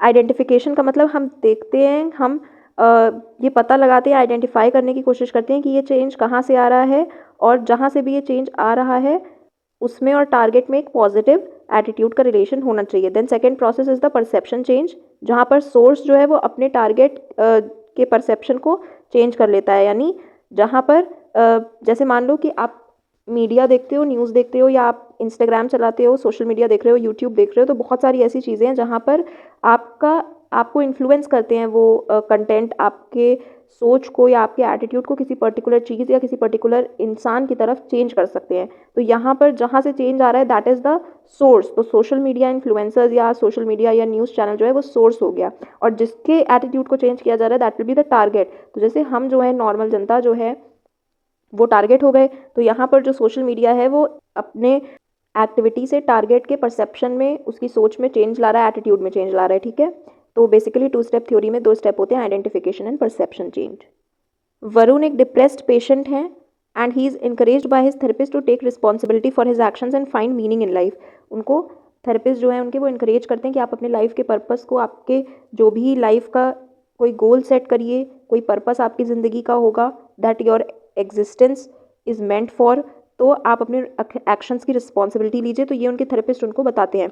तो ये कौन सी थेरेपी में इस तरीके का काम किया जाता है, हिप्नोसिस में किया जाता है क्या? तो हिप्नोसिस में ऐसा नहीं करते। हिप्नोसिस में बेसिकली वो एक ट्रांस लाइक स्टेट में लेके जाते हैं जहाँ पर इंसान अनकॉन्शियस हो जाता है एक तरीके से, एंड देन वो सारी बातें हमारे इंस्ट्रक्शंस के अकॉर्डिंग करने लगेगा, एक्शंस। ठीक है, तो ये एक ट्रांस लाइक स्टेट हो जाती है। तो हिप्नोसिस तो नहीं होगा।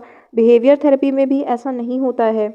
हम यहाँ पर कंडीशनिंग की टेक्निक्स यूज़ करके बिहेवियर सिखाने की किसी तरीके की कोशिश करते हैं। तो क्या यहाँ पे कंडीशनिंग हो रही है, कुछ रिवॉर्ड, कुछ रीइंफोर्समेंट, कुछ ऐसा हो रहा है? नहीं।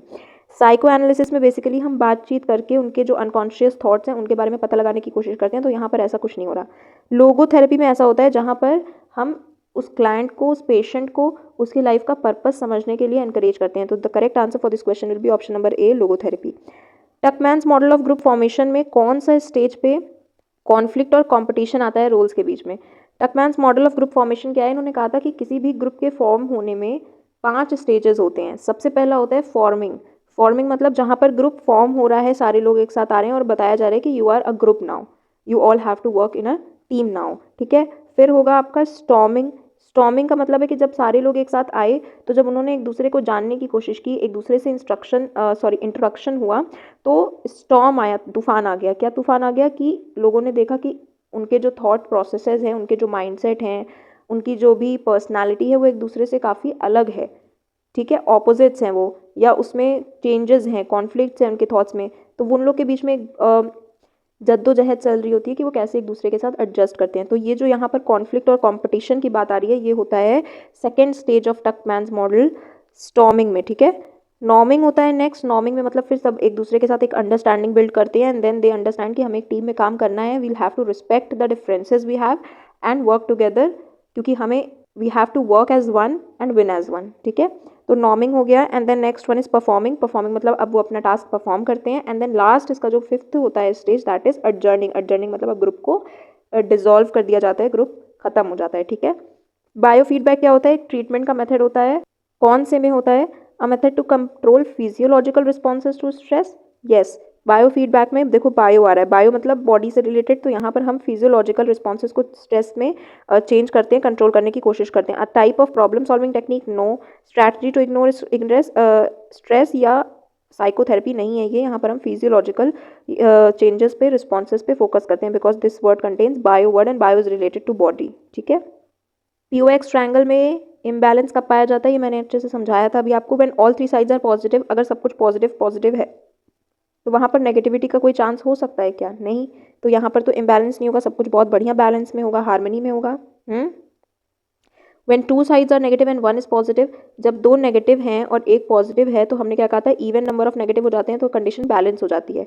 तो यहाँ पर भी बैलेंस की कंडीशन हो गई, यहाँ पर भी इम्बैलेंस नहीं बन पा रहा है। When all 3 sides are negative और 2 sides are positive and 1 is negative, जब सब कुछ ही नेगेटिव है तो उसमें पॉजिटिविटी हो सकती है क्या, बैलेंस हो सकता है, नहीं। अगर दो साइड्स पॉजिटिव हैं और सिर्फ एक नेगेटिव है तो यहाँ पर ऑड नंबर ऑफ नेगेटिव आ गया, अकेला पड़ गया, इसको बैलेंस करने के लिए कोई नहीं है, तो यहाँ पर इम्बैलेंस की सिचुएशन हो जाएगी। तो C will be the correct answer for this question.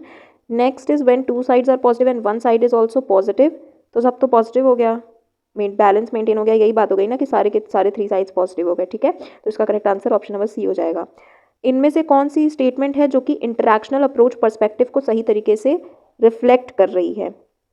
On the predictability of behaviour, interactional approach जो है वो किस तरीके से बिहेवियर की प्रेडिक्टेबिलिटी के बारे में क्या कहता है, वो कौन सी स्टेटमेंट में बताया जा रहा है? तो जो इंटरैक्शनल अप्रोच है ये कहता है कि बिहेवियर को हम उनके जो इंडिविजुअल का जो इंटरनल ट्रेट्स होता है उस पर तो डिपेंड करता ही है उसका इंडिविजुअल का बिहेवियर कि वो क्या ट्रेट्स पोजेस करता है। अगर मैं बहुत एग्रेसिव हूँ तो मैं ऑब्वियस सी बात है मेरे बिहेवियर में भी एग्रेशन शो होगा, मैं बहुत जल्दी गुस्सा हो जाऊंगी या चिल्लाऊंगी या उस तरीके से एक्सप्रेस करूंगी एंगर को। और प्लस सिचुएशन पे भी डिपेंड करता है किसी भी इंडिविजुअल का बिहेवियर, क्योंकि कोई बेवकूफ़ तो है नहीं कि वो किसी तरीके का, वो किसी ना किसी स्टिमुलस पे ही तो रिस्पॉन्स दे रहा होगा। तो वो जो सिचुएशन है वो उसको एक पर्टिकुलर तरीके का बिहेवियर शो करने पे कभी कभी मजबूर भी कर सकती है। तो यहाँ पर एक दोनों का एक क्रॉस सेक्शनल रिस्पॉन्सिबिलिटी होता है किसी के बिहेवियर में, किसी के रिस्पॉन्स में, ठीक है। तो ये किस स्टेटमेंट में कहा जा रहा है? Behaviour is completely unpredictable and can not be influenced by either traits और सिचुएशंस, ये तो ऑपोजिट बात हो गई। Behaviour can be predicted based on understanding both internal traits and situational factors, yes B will be the correct answer for this question. Entirely determined by situational factors नहीं होता है। Highly predictable and consistent across all situations भी नहीं होता कि आप हर situation में एक तरीके का बिहेव करते हैं, नहीं, तो ये दोनों भी रॉन्ग हो गया, ठीक है। देखो इलेक्ट्रा कॉम्प्लेक्स आ गया, हमने इडिपस कॉम्प्लेक्स पढ़ा था। इलेक्ट्रा कॉम्प्लेक्स में क्या होता है? Desire to replace her mother and symbolically marry her father, yes this is the correct answer, ठीक है। रिबेलियस अगेंस्ट बोथ पेरेंट्स नहीं, फादर की तरफ जो है वो इंक्लाइनेशन होता है, सेक्सुअल फीलिंग्स होती हैं, ठीक है, अट्रैक्शन होता है। हॉस्टिलिटी टुवर्ड्स अ फादर नहीं, avoidance of any parental attachment नहीं, तो इसका correct answer option number A हो जाएगा।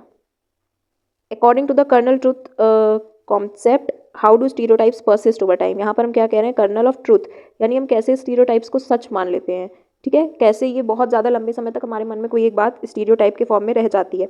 तो people consistently test and verify all stereotypes, क्या इसका कहना है कि हम जो है बार बार किसी एक स्टीरियोटाइप को वेरीफाई करते हैं? नहीं, this is wrong. Stereotypes are pass down through genetics, genetics से स्टीरियोटाइप्स आते हैं, ऐसा कुछ भी नहीं होता है। Even minimal evidence is considered enough to believe in stereotype, yes C is the correct answer for this question. कि इसका मतलब ये कर्नल ऑफ ट्रूथ में ट्रूथ आ रहा है ना, तो इसका मतलब ये कि हम बिना किसी पुख्ता सबूत के अगर हमें थोड़ा सा भी किसी चीज़ के बारे में कुछ हम सुनते हैं ना, तो हम कान के इतने कच्चे होते हैं कि हम उस बात पे बिलीव कर लेते हैं। तो हमें थोड़ा सा ये एविडेंस होता है हमारे मन में एक स्टीरियोटाइप को बसाने के लिए, हमें उस बात पर बिलीव करवाने के लिए, ठीक है। हमें बहुत ज़्यादा सबूतों की ज़रूरत नहीं पड़ती है क्योंकि इंसान बेवकूफ़ है। स्टीरियोटाइप्स आर नेवर क्वेश्चन और चैलेंज, ऐसा नहीं होता है, ये कर्नल ऑफ ट्रूथ ऐसा नहीं कहता है स्टेटमेंट, ठीक है। Which personality type is suggested by Morris as being prone to cancer, cancer, तो सी फॉर कैंसर, तो C for cancer type C में हम देखते हैं कि कैंसर की जो प्रॉब्लम है वो पाई जाती है। मॉरिस एंड ग्रियर की ये जो प्रपोज्ड मॉडल था टाइप सी पर्सनालिटी का, उन्होंने बताया था इसमें हम इमोशंस को सप्रेस करने की कोशिश करते हैं, हमें अपने नेगेटिव फीलिंग्स को एक्सप्रेस करने में बहुत प्रॉब्लम होती है और जिसकी वजह से कैंसर बिल्ड हो सकता है किसी भी इंडिविजुअल के अंदर। तो C for cancer, C for type C personality, ठीक है। Oedipus complex is named after Greek philosopher, नहीं, एक ग्रीक किंग था जिसने अपने फादर को अननोइंगली मार दिया था और अपनी मदर से शादी कर ली थी, तो this is the correct answer for this question, ठीक है। एक ग्रुप है जिसका लीडर है रोहन, और रोहन की कंपनी से सब लोग बहुत ज़्यादा इनकरेज फील करते हैं उसकी कंपनी में, ठीक है। टीम वर्क को बहुत ज़्यादा वो प्रमोट करता है और सारे ग्रुप मेंबर्स रिस्पॉन्सिबिलिटी फील करते हैं अपने अपने फाइनल आउटकम में कि हमारा सबका कोई थोड़ा थोड़ा कॉन्ट्रीब्यूशन होगा इसमें। तो दिस हेल्प्स प्रिवेंट, अगर ऐसा हो रहा है, ऐसी सिचुएशन है जहाँ पर सब कोई रिस्पॉन्सिबिलिटी ले रहा है थोड़ी थोड़ी, तो ये कौन सी सिचुएशन नहीं होगी? ये सोशल फैसिलिटेशन, मतलब एक दूसरे की प्रेजेंस से परफॉर्मेंस बेटर हो रही है तो हो भी सकती है। ग्रुप थिंक नहीं हो रहा है। सोशल ग्रुप थिंक हो सकता है जहाँ पर कोहेसिवनेस है, सब एक दूसरे के साथ मिलकर बात कर रहे हैं, तो थोड़ा बहुत डिसीजन मेकिंग में बायसेस हो सकते हैं। पोलराइजेशन भी हो सकता है। सोशल लोफिंग नहीं होगा। सोशल लोफिंग का मतलब होता है जहाँ पर बहुत सारे लोगों की होने की वजह से आप अपनी इंडिविजुअल रिस्पॉन्सिबिलिटी नहीं लेते हो, आप सोचते हो कि अरे इतने सारे लोग हैं कर लेंगे, कोई मतलब मेरे करने से ही तो हो नहीं जाना है ये काम, तो क्या मैटर करता है इफ़ आई कॉन्ट्रीब्यूट और नॉट, ठीक है। तो अगर ऐसा हो रहा है कि सब लोग अपनी अपनी रिस्पॉन्सिबिलिटी ले रहे हैं, दैट मीन्स यहाँ पर सोशल लोफिंग नहीं होगी, तो this will prevent from social loafing, ठीक है। विच of the following is not an example of regression, regression का एग्जाम्पल नहीं है। रिग्रेशन क्या होता है? एक डिफेंस मैकेनिज्म होता है जहाँ पर हम चाइल्डिश बिहेवियर शो करने लगते हैं जब हम स्ट्रेस को फेस कर रहे होते हैं, ऐसी कोई स्ट्रेसफुल सिचुएशन आती है। तो adult throwing a tantrum when they don't get their way, तो बच्चे क्या करते हैं, जब उनको कोई चीज़ नहीं मिलती है तो वो टैंट्रम्स करने लगते हैं, हाथ पैर पटकेंगे, नहीं मुझे चाहिए, जिद करते हैं। तो क्या ये एक बच्चों का बिहेवियर है, एक चाइल्डिश बिहेवियर है? यस। तो ये इसका आंसर नहीं होगा, बिकॉज हमें बताने कि कौन सा एग्जाम्पल नहीं है, तो ये तो है एग्जाम्पल, तो ये इसका आंसर नहीं होगा। A teenager sucking their thumb when feeling stressed, बच्चे क्या करते हैं जनरली, अपने थंब को सक करने लगते हैं, तो ये भी एक चाइल्डिश बिहेवियर है। A person learning new coping mechanisms for stress, तो क्या ये एक बच्चे का चाइल्डिश बिहेवियर है? नहीं। तो this the answer for this question will be C. एक चाइल्ड बेड वेटिंग अगेन करने लगता है आफ्टर स्टार्टिंग स्कूल, तो ये भी एक चाइल्डिश बिहेवियर है, तो यहाँ पर जो इसका करेक्ट आंसर हो जाएगा that will be C. Dash defined personality as, किसने ये डेफिनेशन दी कि पर्सनालिटी की the dynamic organisation within the individual of those psychophysical systems that determine is unique adjustment to his environment. ये definition किसके द्वारा दी गई है? G.W. ऑलपोर्ट के द्वारा दी गई है। किसके द्वारा? G.W. ऑलपोर्ट के द्वारा। तो इसका आंसर हमें करेक्ट पता है। शेल्डन ने सोमैटोटाइप थ्योरी दी थी, जहाँ पर उन्होंने बॉडी टाइप से जो है पर्सनालिटी को बताया था डिफाइन करने का। क्वेरन, वो कोई पर्सनालिटी पे उन्होंने कोई कुछ भी उनका बात उन्होंने नहीं कही थी, कोई स्टेटमेंट नहीं है। फ्रूट बेसिकली अनकॉन्शियस माइंड की बातें ज़्यादा बताते हैं, तो इसका करेक्ट आंसर हो जाएगा ऑप्शन नंबर बी। इनमें से कौन सी स्टेटमेंट कोपिंग विद स्ट्रेस के बारे में ट्रू नहीं है? ये शायद क्वेश्चन हम लोग कर चुके हैं क्या? पीछे भी आया था, यस, तो ये रिपीट हो गया क्वेश्चन गलती से, सॉरी। तो ये क्वेश्चन हम लोग ऑलरेडी कर चुके हैं, ठीक है। तो इसका करेक्ट आंसर हमने देखा था कि ऐसा लेवल ऑफ नेचुरल किलर साइकोसिटी ऐसा कुछ नहीं होता है, तो इसका जो करेक्ट आंसर था that was 2 and 3, sorry only 3, ठीक है। इसका करेक्ट आंसर था only 3। Which symptom of attention deficit hyperactivity disorder ADHD is described by the phrase driven by a motor always on the go? always on the go मतलब आप हमेशा एकदम घोड़े पे सवार वाली बात हो जाती है, आप हमेशा जो है वो रिएक्ट करने के लिए बिल्कुल तैयार रहते हो, कुछ भी ज़रा सा होगा और आप हमेशा रेस्टलेस रहते हो। तो ये कौन सी सिचुएशन में होता है? हाइपर एक्टिविटी में होता है, जहाँ पर हाइपर एक्टिविटी मतलब बहुत ज़्यादा एक्टिविटी शो करना। तो ऑलवेज ऑन द गो मतलब आप हमेशा एकदम तैयार रहते हो कि जैसे तैनात हो, जैसे ही कुछ सिचुएशन आएगी मैं उस पर रिस्पॉन्स दूंगा, तो दैट इज हाइपर एक्टिविटी, ठीक है। अग्रेशन मतलब क्या होता है? ये कोई ADHD में कोई ऐसा सिम्टम नहीं होता। अग्रेशन का मतलब जनरली गुस्सा होना, एंगर वाले बिहेवियर से आप ज़्यादा प्रोन होते हो। इनअटेंशन नहीं होता है। इनअटेंशन का मतलब होता है आप कहीं फोकस नहीं कर पा रहे, कॉन्सेंट्रेट नहीं कर पा रहे। इम्पल्सिविटी में देखो, इम्पल्सिविटी हो सकता है कि आप समझो कि इम्पल्सिव बिहेवियर शो करना, ठीक है। तो वहाँ पर बेसिकली हम बिना सोचे समझे कोई एक्शन ले रहे होते हैं, तो वहाँ पर बेसिकली हम इम्पल्सिविटी कह रहे हैं। बट इसमें जो है वो सोचने समझने वाली बात नहीं है, इसमें यह है कि आप हमेशा रेस्टलेस रहते हो, कि जैसे शांत नहीं बैठ सकते एक जगह। कुछ लोग होते हैं ना जिनको शांत बैठना नहीं पसंद है, कुछ ना कुछ इधर उधर। तो यहाँ पर आप ऐसा नहीं कि कोई ऐसा ज़रूरी नहीं कि आप नेगेटिव बिहेवियर ही कर रहे हो, बट आप एक्टिविटी ज़्यादा शो कर रहे हो, तो दैट इज़ हाइपर एक्टिविटी, ठीक है। In dash the M is establishing relationship between undesirable behaviour with painful consequences. तो कहाँ पर हम ऐसे कुछ पेनफुल कॉन्सिक्वेंस के साथ जो है वो बिहेवियर को एसोसिएट करके उसका वो काम, उसकी वो हैबिट छुड़वाने की कोशिश करते हैं, जैसे अल्कोहल वाला क्वेश्चन था, दैट इज अवर्जन थेरेपी, ठीक है। अवर्जन थेरेपी में हम ऐसा करते हैं। बायोफीडबैक में क्या किया जाता है? अभी हमने पढ़ा, हम लोगों के फिजियोलॉजिकल फंक्शंस को कंट्रोल करने की कोशिश करते हैं, जैसे उनका हार्ट रेट हो गया, ब्रीदिंग रेट हो गया, ये सारी चीज़ें, ठीक है, मॉनिटर करके। क्रिएटिव विजुअलाइजेशन में हम मेंटल इमेजरी की यूज़ करते हैं लोगों को शांत करने के लिए, काम करने के लिए, रिलैक्स करने के लिए, ठीक है। नन ऑफ द अबव नहीं, जब हमें करेक्ट आंसर मिल गया है तो दैट इज अवर्जन थेरेपी, ठीक है। कितना IQ किस लेवल से कम होना चाहिए, क्या थ्रेशोल्ड है कि हम इंडिविजुअल को इंटेलेक्चुअली डिसेबल्ड कहने लगे? सबसे पहले तो मुझे बताओ इंटेलेक्चुअली गिफ्टेड हम किसे कहते हैं, उसके लिए क्या क्राइटेरिया होता है कि IQ कितना होना चाहिए, किस रेंज में होना चाहिए for a person to be called और to be known as intellectually gifted, ठीक है। इसका आंसर आप मुझे कमेंट सेक्शन में बताएंगे। IQ अभी यहाँ पर हमें इंटेलेक्चुअली डिसेबल्ड के लिए बताना है, तो 70 से जब कम हो जाता है, 70 से भी नीचे जाने लगता है IQ, then it is said to be intellectually disabled, ठीक है। 100 जो है वो एवरेज स्कोर होता है, 120 भी एक अच्छा स्कोर है, अबव एवरेज है, एंड 110 इज ऑल्सो अच्छा खासा अबव एवरेज स्कोर है। 70 से जब कम होने लगता है तो हम उसे इंटेलेक्चुअली डिसेबल्ड कहने लगते हैं। An individual is rejected in a job interview, he claims that his present job is better. देखो बहुत सारे लोग ऐसे होते हैं लाइफ में व्हेन उनका कोई एक पर्टिकुलर गोल की तरफ they are striving towards that goal, ठीक है, और वो उसको अचीव नहीं कर पाते हैं। तो जब ऐसी कोई सिचुएशन होती है जहाँ पर आप कोई मेहनत कर रहे हो किसी एक पर्टिकुलर चीज़ की तरफ, बट आप उसको अचीव नहीं कर पा रहे हो, जो आउटकम आ रहा है वो आपके हित में नहीं आ रहा है, अनफेवरेबल आ रहा है, अनडिजायरेबल आउटकम आ रहा है, तो आप उस बात को, उस सिचुएशन को जस्टिफाई करने लगते हो। जैसे अगर एग्जाम में आपके कम मार्क्स आते हैं तो आप उसको जस्टिफाई करने लगोगे कि यार एग्जाम ही बहुत ज़्यादा मुश्किल था, या I have still performed better than 30% और 50% ऑफ द चिल्ड्रेन, मुझसे भी कम कम मार्क्स आए हैं लोगों के। तो ये सारे जस्टिफिकेशन है, यानी खुद को दिलासा हम देने लगते हैं, खुद को भी और सामने वाले को भी, उस सिचुएशन को जस्टिफाई करके। तो ये जो कंडीशन है यहाँ पर भी यही हो रहा है कि अगर उसने जॉब इंटरव्यू को क्वालिफाई नहीं किया तो वो कहने लगता है कि कोई बात नहीं, अच्छा ही हुआ, मेरी जो प्रेजेंट जॉब है वही बेटर है, मुझे वैसे भी वो करना ही नहीं था, तो वो जस्टिफिकेशन दे रहा है, ठीक है। This situation is known as rationalisation, ये एक डिफेंस मैकेनिज्म होता है, ठीक है। तो हम स्ट्रेस से बचने के लिए या कोई चीज़ हमें अफेक्ट ना करे नेगेटिवली, वो थॉट या वो फेलियर, तो हम उसे रैशनलाइजेशन की प्रोसेस से सप्रेस करने की कोशिश करते हैं, उसको जस्टिफाई करने की कोशिश करते हैं, ठीक है। प्रोजेक्शन में बेसिकली हम हमारी जो भी फेलियर्स हैं हम किसी और को उसका कारण बताने लगते हैं कि मेरा अच्छा मार्क्स नहीं आया बिकॉज मेरे दोस्त ने मुझे डिस्ट्रैक्ट कर दिया था।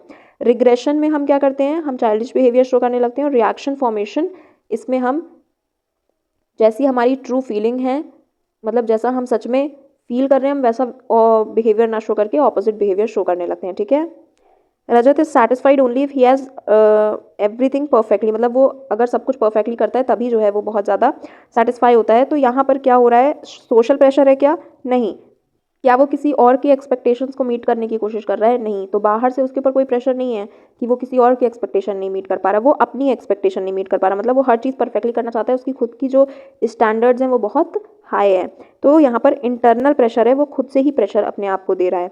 कॉन्फ्लिक्ट नहीं है, सोशल स्ट्रेस भी नहीं है। Biological factors which influence are behaviour, हमारे बिहेवियर को कौन कौन से बायोलॉजिकल फैक्टर्स इन्फ्लुएंस कर सकते हैं। फॉल्टी जीन्स कर सकते हैं, बिकॉज जीन्स जो है वो बिहेवियर को ही बेसिकली हमारे जो ट्रेट्स होती हैं उनको इफेक्ट करते हैं, उनको फॉर्म करते हैं, उनके फॉर्मेशन में काम आते हैं, और तो वो हमारे बिहेवियर को कहीं ना कहीं शेप करते हैं। Endocrine imbalances, hormones, hormonal issues हमारे मूड को अफेक्ट करते हैं, हम किस तरीके से बिहेव करेंगे उसको भी अफेक्ट करते हैं। माल न्यूट्रिशन, अगर हम सही तरीके से खाना पीना नहीं खा रहे हैं, हमारी डाइट अच्छी नहीं है, तो वो भी हमारे डेवलपमेंट में कहीं ना कहीं प्रॉब्लम्स क्रिएट कर सकता है, जिसकी वजह से हमारा बिहेवियर भी हिंडर हो सकता है। तो इनमें से सारे जो हैं वो ये करेक्ट हैं, इसका मतलब all of the above will be the correct answer. सब कुछ हमारे बिहेवियर को ये सारे अफेक्ट कर सकते हैं। नाउ यहाँ से स्टार्ट है assertion reason based MCQs. Assertion reason based MCQs basically क्या है, यहाँ पर एक असर्शन यानी एक स्टेटमेंट दी हुई होती है और एक दूसरी स्टेटमेंट दी होती है रीज़न। तो आपको बताना होता है कि जो भी ये स्टेटमेंट दी हुई है क्या ये दोनों ट्रू है या दोनों फॉल्स हैं, और क्या ये जो रीज़न स्टेटमेंट है ये असर्शन का करेक्ट एक्सप्लेनेशन दे रहा है या नहीं। तो इस तरीके के क्वेश्चन आपने पहले भी किए होंगे, ठीक है। देखो एमसीक्यूज़ में बहुत सारे टाइप में एमसीक्यूज़ बन सकते हैं। मैंने कोशिश की है कि मैं हर एक टाइप हर एक पैटर्न का एमसीक्यू आपको लाऊं। देखिए नॉर्मल एमसीक्यू बन सकते हैं, एक नॉट वाले क्वेश्चंस बहुत ज़्यादा होते हैं जहाँ पर बेसिकली बच्चे इग्नोर कर जाते हैं नॉट को और गलत आंसर लगा देते हैं। Fill in the blanks form में भी हो सकता है। एक और पैटर्न हो सकता है मैच द फॉलोइंग फॉर्म में हो सकता है कि आपको उसने 2 कॉलम दे दिए, ठीक है, और 6 स्टेटमेंट्स हैं, and then he will give you option कि इस पर्टिकुलर 1 2 3 और यहाँ पर ABC करके दे देगा और कह देगा कि 1B एंड देन 2A ऐसे करके ऑप्शंस दे देगा, and then you'll have to answer the mark the correct answer, ठीक है। तो इस तरीके के भी हो सकते हैं, बट मैंने इस तरीके के क्वेश्चन नहीं रखे हैं बिकॉज ऐसा जनरली 1 मार्क में ये इतना नहीं आएगा, बट मैंने बाकी सारे फॉर्मेट के क्वेश्चन रखने की कोशिश की है जो मोस्ट प्रॉबेबली आ सकते हैं, सबसे ज़्यादा एक्सपेक्टेड हैं। तो असर्शन रीजन बेस्ड एमसीक्यूज अब हम लोग यहाँ से स्टार्ट करने वाले हैं।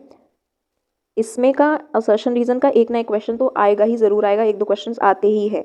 तो इसके इंस्ट्रक्शंस आपको अच्छे से समझने हैं। इंस्ट्रक्शन भी इसलिए मैं आपके लिए ले आई हूँ। आपको क्या करना है, देखिए इन द फॉलोइंग क्वेश्चनों में एक असर्शन होगा और उसके बाद एक रीजन की स्टेटमेंट होगी। आपको दोनों स्टेटमेंट को पढ़ना है और आपको करेक्ट ऑप्शन बताना है। सारे क्वेश्चंस के लिए देखिए 82 से लेकर 100 तक जितने क्वेश्चन हैं that is assertion reason based, तो उसके लिए आपको यही ऑप्शन यूज़ करने हैं और इसी के फॉर्मेट में आपको आंसर देना है। अगर ये स्टेटमेंट जो है और दोनों ट्रू हैं, ठीक है, तो both A and R are true and R is, अगर ये इसका करेक्ट एक्सप्लेनेशन है तो इसका आंसर ए हो जाएगा। बी होगा अगर ये दोनों ट्रू हैं बट आर इसका करेक्ट एक्सप्लेनेशन नहीं है। सी इज, ए तो ट्रू है बट बी फॉल्स है, मतलब आर फॉल्स है sorry, and A is false, R is true. तो ये इसके 4 ऑप्शन है, उन्हीं 4 ऑप्शन में से आपको हर क्वेश्चन के लिए आंसर देना है, ठीक है। स्टार्ट करते हैं अपने पहले क्वेश्चन के साथ। देखो पहला स्टेटमेंट क्या कह रहा है, exorcism is removing the evil that resides in the individual through counter magic and prayer. तो क्या एक्सॉर्सिज्म में हम ऐसा कुछ करते हैं, तो येस ये ट्रू है, सही है। एक्सॉर्सिज्म एक प्रोसेस होता है जहाँ पर हम ये सोचते हैं, लोग पहले सोचते थे कि ये जो भी लोग एबनॉर्मल बिहेवियर शो करते हैं यानी कुछ मेंटली इम्बैलेंस हो सकता है या जो अजीबोगरीब उन्हें कोई डिसऑर्डर हो सकता है, तो इस तरीके का अजीबोगरीब बिहेवियर लोग इसलिए करते हैं क्योंकि उनकी बॉडी पे किसी डेमन ने, किसी नेगेटिव फोर्स ने, पार ने इन्फ्लुएंस कर दिया है, सॉरी उसको अपने वश में कर लिया है, ठीक है, कैप्चर कर लिया है। तो वहाँ पर वो मैजिक करके या प्रेयर्स बोल के उनके बॉडी से वो डेमन को निकालने की, उस इविल स्पिरिट को निकालने की कोशिश करते हैं। तो ये बिल्कुल करेक्ट स्टेटमेंट है, ठीक है। आर क्या कह रहा है, reason statement, delusions are false beliefs held on inadequate grounds. Delusions जो होते हैं वो कुछ भी ऐसे फॉल्स बिलीव जो हमारे मन में बैठ जाते हैं बिना किसी पुख्ता एविडेंस के, इनकी कोई फाउंडेशन नहीं होती, कोई जड़ नहीं होता, तो इसे हम कहते हैं डेल्यूजन्स। तो क्या ये भी सही है? यस, ये भी सही है। बट क्या इन दोनों का आपस में कोई रिलेशन आपको समझ में आ रहा है? क्या ये बता रहा है कि एग्जॉर्सिज्म में हम ऐसा क्यों करते हैं, एग्जॉर्सिज्म से रिलेटेड कोई? तो ये दोनों अनरिलेटेड हैं। तो यहाँ पर दोनों हैं तो true, but R is not the correct explanation of A. तो इस क्वेश्चन का आंसर क्या हो जाएगा? ऑप्शन नंबर बी हो जाएगा इसका करेक्ट आंसर। ठीक है, इस तरीके से हम आपको समझ में आ गया होगा कि कैसे करना है। नेक्स्ट क्वेश्चन में आप आंसर बताएंगे। Classification systems help professionals communicate and understand the causes and symptoms of disorders. Classification system में क्या होता है? एक लिस्ट होती है जहाँ पर हर एक अब नॉर्मल जो डिसऑर्डर होता है, अब नॉर्मल बिहेवियर का जो भी डिसऑर्डर्स होते हैं वो सारे लिस्टेड होते हैं उनके सिम्टम्स के साथ, और इसके बेसिस पे हम पता लगाने की कोशिश करते हैं जो भी प्रोफेशनल्स या थेरेपिस्ट होते हैं कि किस तरीके के सिम्टम्स इंडिविजुअल में, क्लाइंट में, पेशेंट में पाए जा रहे हैं, और हम मैच करते हैं उनके डिसऑर्डर से। तो यहाँ पर क्या ये सही कह रहा है कि क्लासिफिकेशन सिस्टम हमें कम्युनिकेट और अंडरस्टैंड करने में मदद करता है डिसऑर्डर्स को? तो येस, ये ट्रू है, ये सही कह रहा है। ठीक है, assertion is true. Reason says dissociative identity disorder involves multiple personalities while schizophrenia involves distorted thinking and perception। ये हमें DID के सिम्टम बता रहे हैं और ये स्किज़ोफ्रेनिया के। तो क्या हम यहाँ पर कुछ इन दोनों के बीच में रिलेशन बता रहे हैं कि क्लासिफिकेशन सिस्टम किस तरीके से कम्युनिकेशन में मदद करता है या क्या होता है? नहीं है। तो ये भी ट्रू है, ये भी ट्रू, बट दोनों में से आपस में कोई रिलेटेड नहीं एक दूसरे से। मतलब थोड़ा रिलेशन है कि हाँ, ये भी ऐसे एबनॉर्मल बिहेवियर से रिलेटेड डिसऑर्डर्स के बारे में बात कर रही है, उसके कम्युनिकेशन के बारे में बात कर रहा है, बट देन दोनों का आपस में कोई रिलेशन नहीं है। तो इसका भी करेक्ट आंसर हो जाएगा option number B. Both A and R are true, but R is not the correct explanation of A. Next है, एडलर ने कहा कि सोशल इंटरेस्ट जो है वो पर्सनालिटी डेवलपमेंट में कोई भी रोल प्ले नहीं करता। तो क्या ऐसा होता है कि एडलर ने क्या ऐसा कहा है कि सोशल इंटरेस्ट का कोई रोल नहीं होता? नहीं, सोशल इंटरेस्ट का पर्सनालिटी में बहुत ज़्यादा रोल तो होता ही है। प्लस एडलर साहब ने ही हमें ये बात बताई थी कि सोशल इंटरेस्ट जो है वो एक बहुत बड़ा फैक्टर है पर्सनालिटी के डेवलपमेंट में। ठीक है, तो ये जो है वो स्टेटमेंट रॉन्ग हो गई, असर्शन तो फॉल्स हो गया।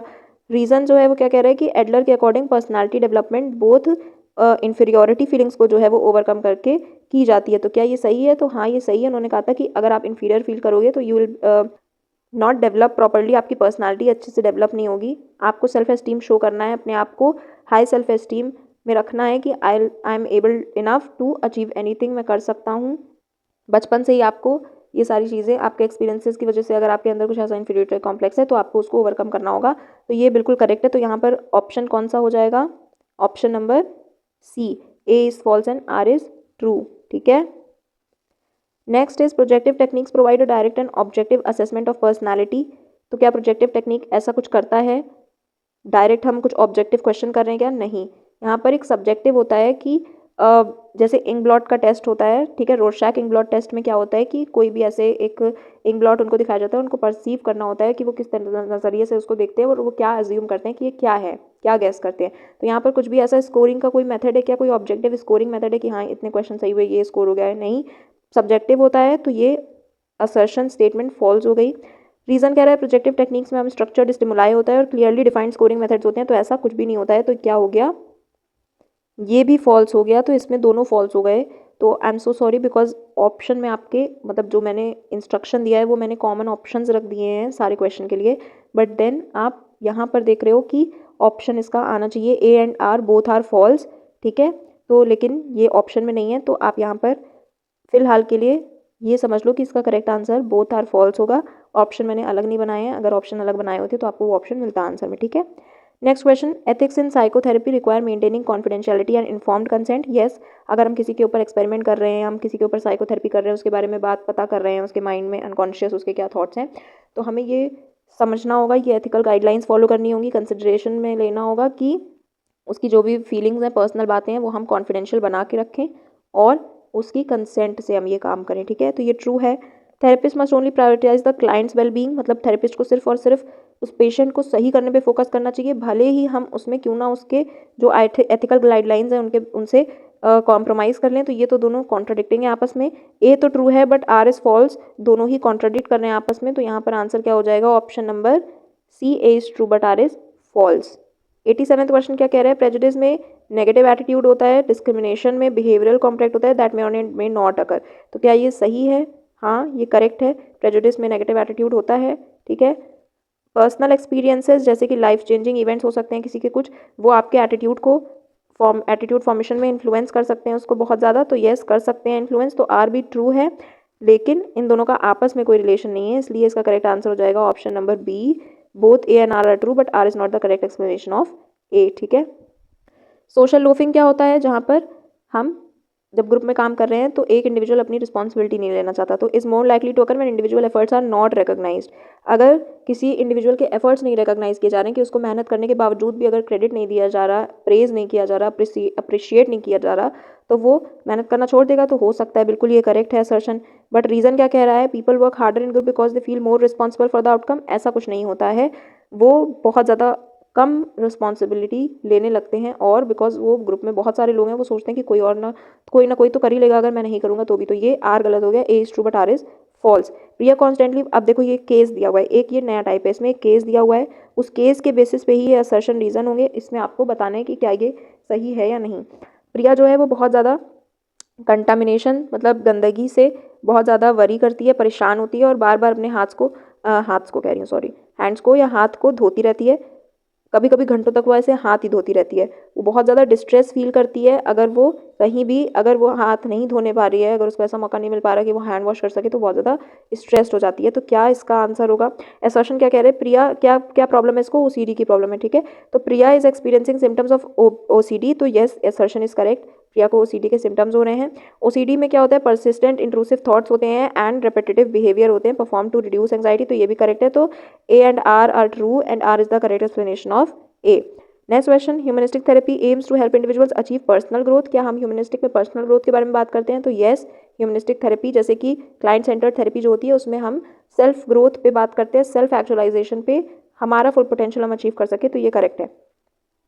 इसमें क्लाइंट के अनकॉन्शियस डिजायर्स और चाइल्डहुड कॉन्फ्लिक्ट्स को बात किया जाता है उनके बारे में, नहीं, ये साइको एनालिसिस में किया जाता है, तो ये गलत हो गया, ठीक है। तो A is true but R is false. Schizophrenia is a severe psychological disorder that affects a person's thought processes, emotions and behaviour.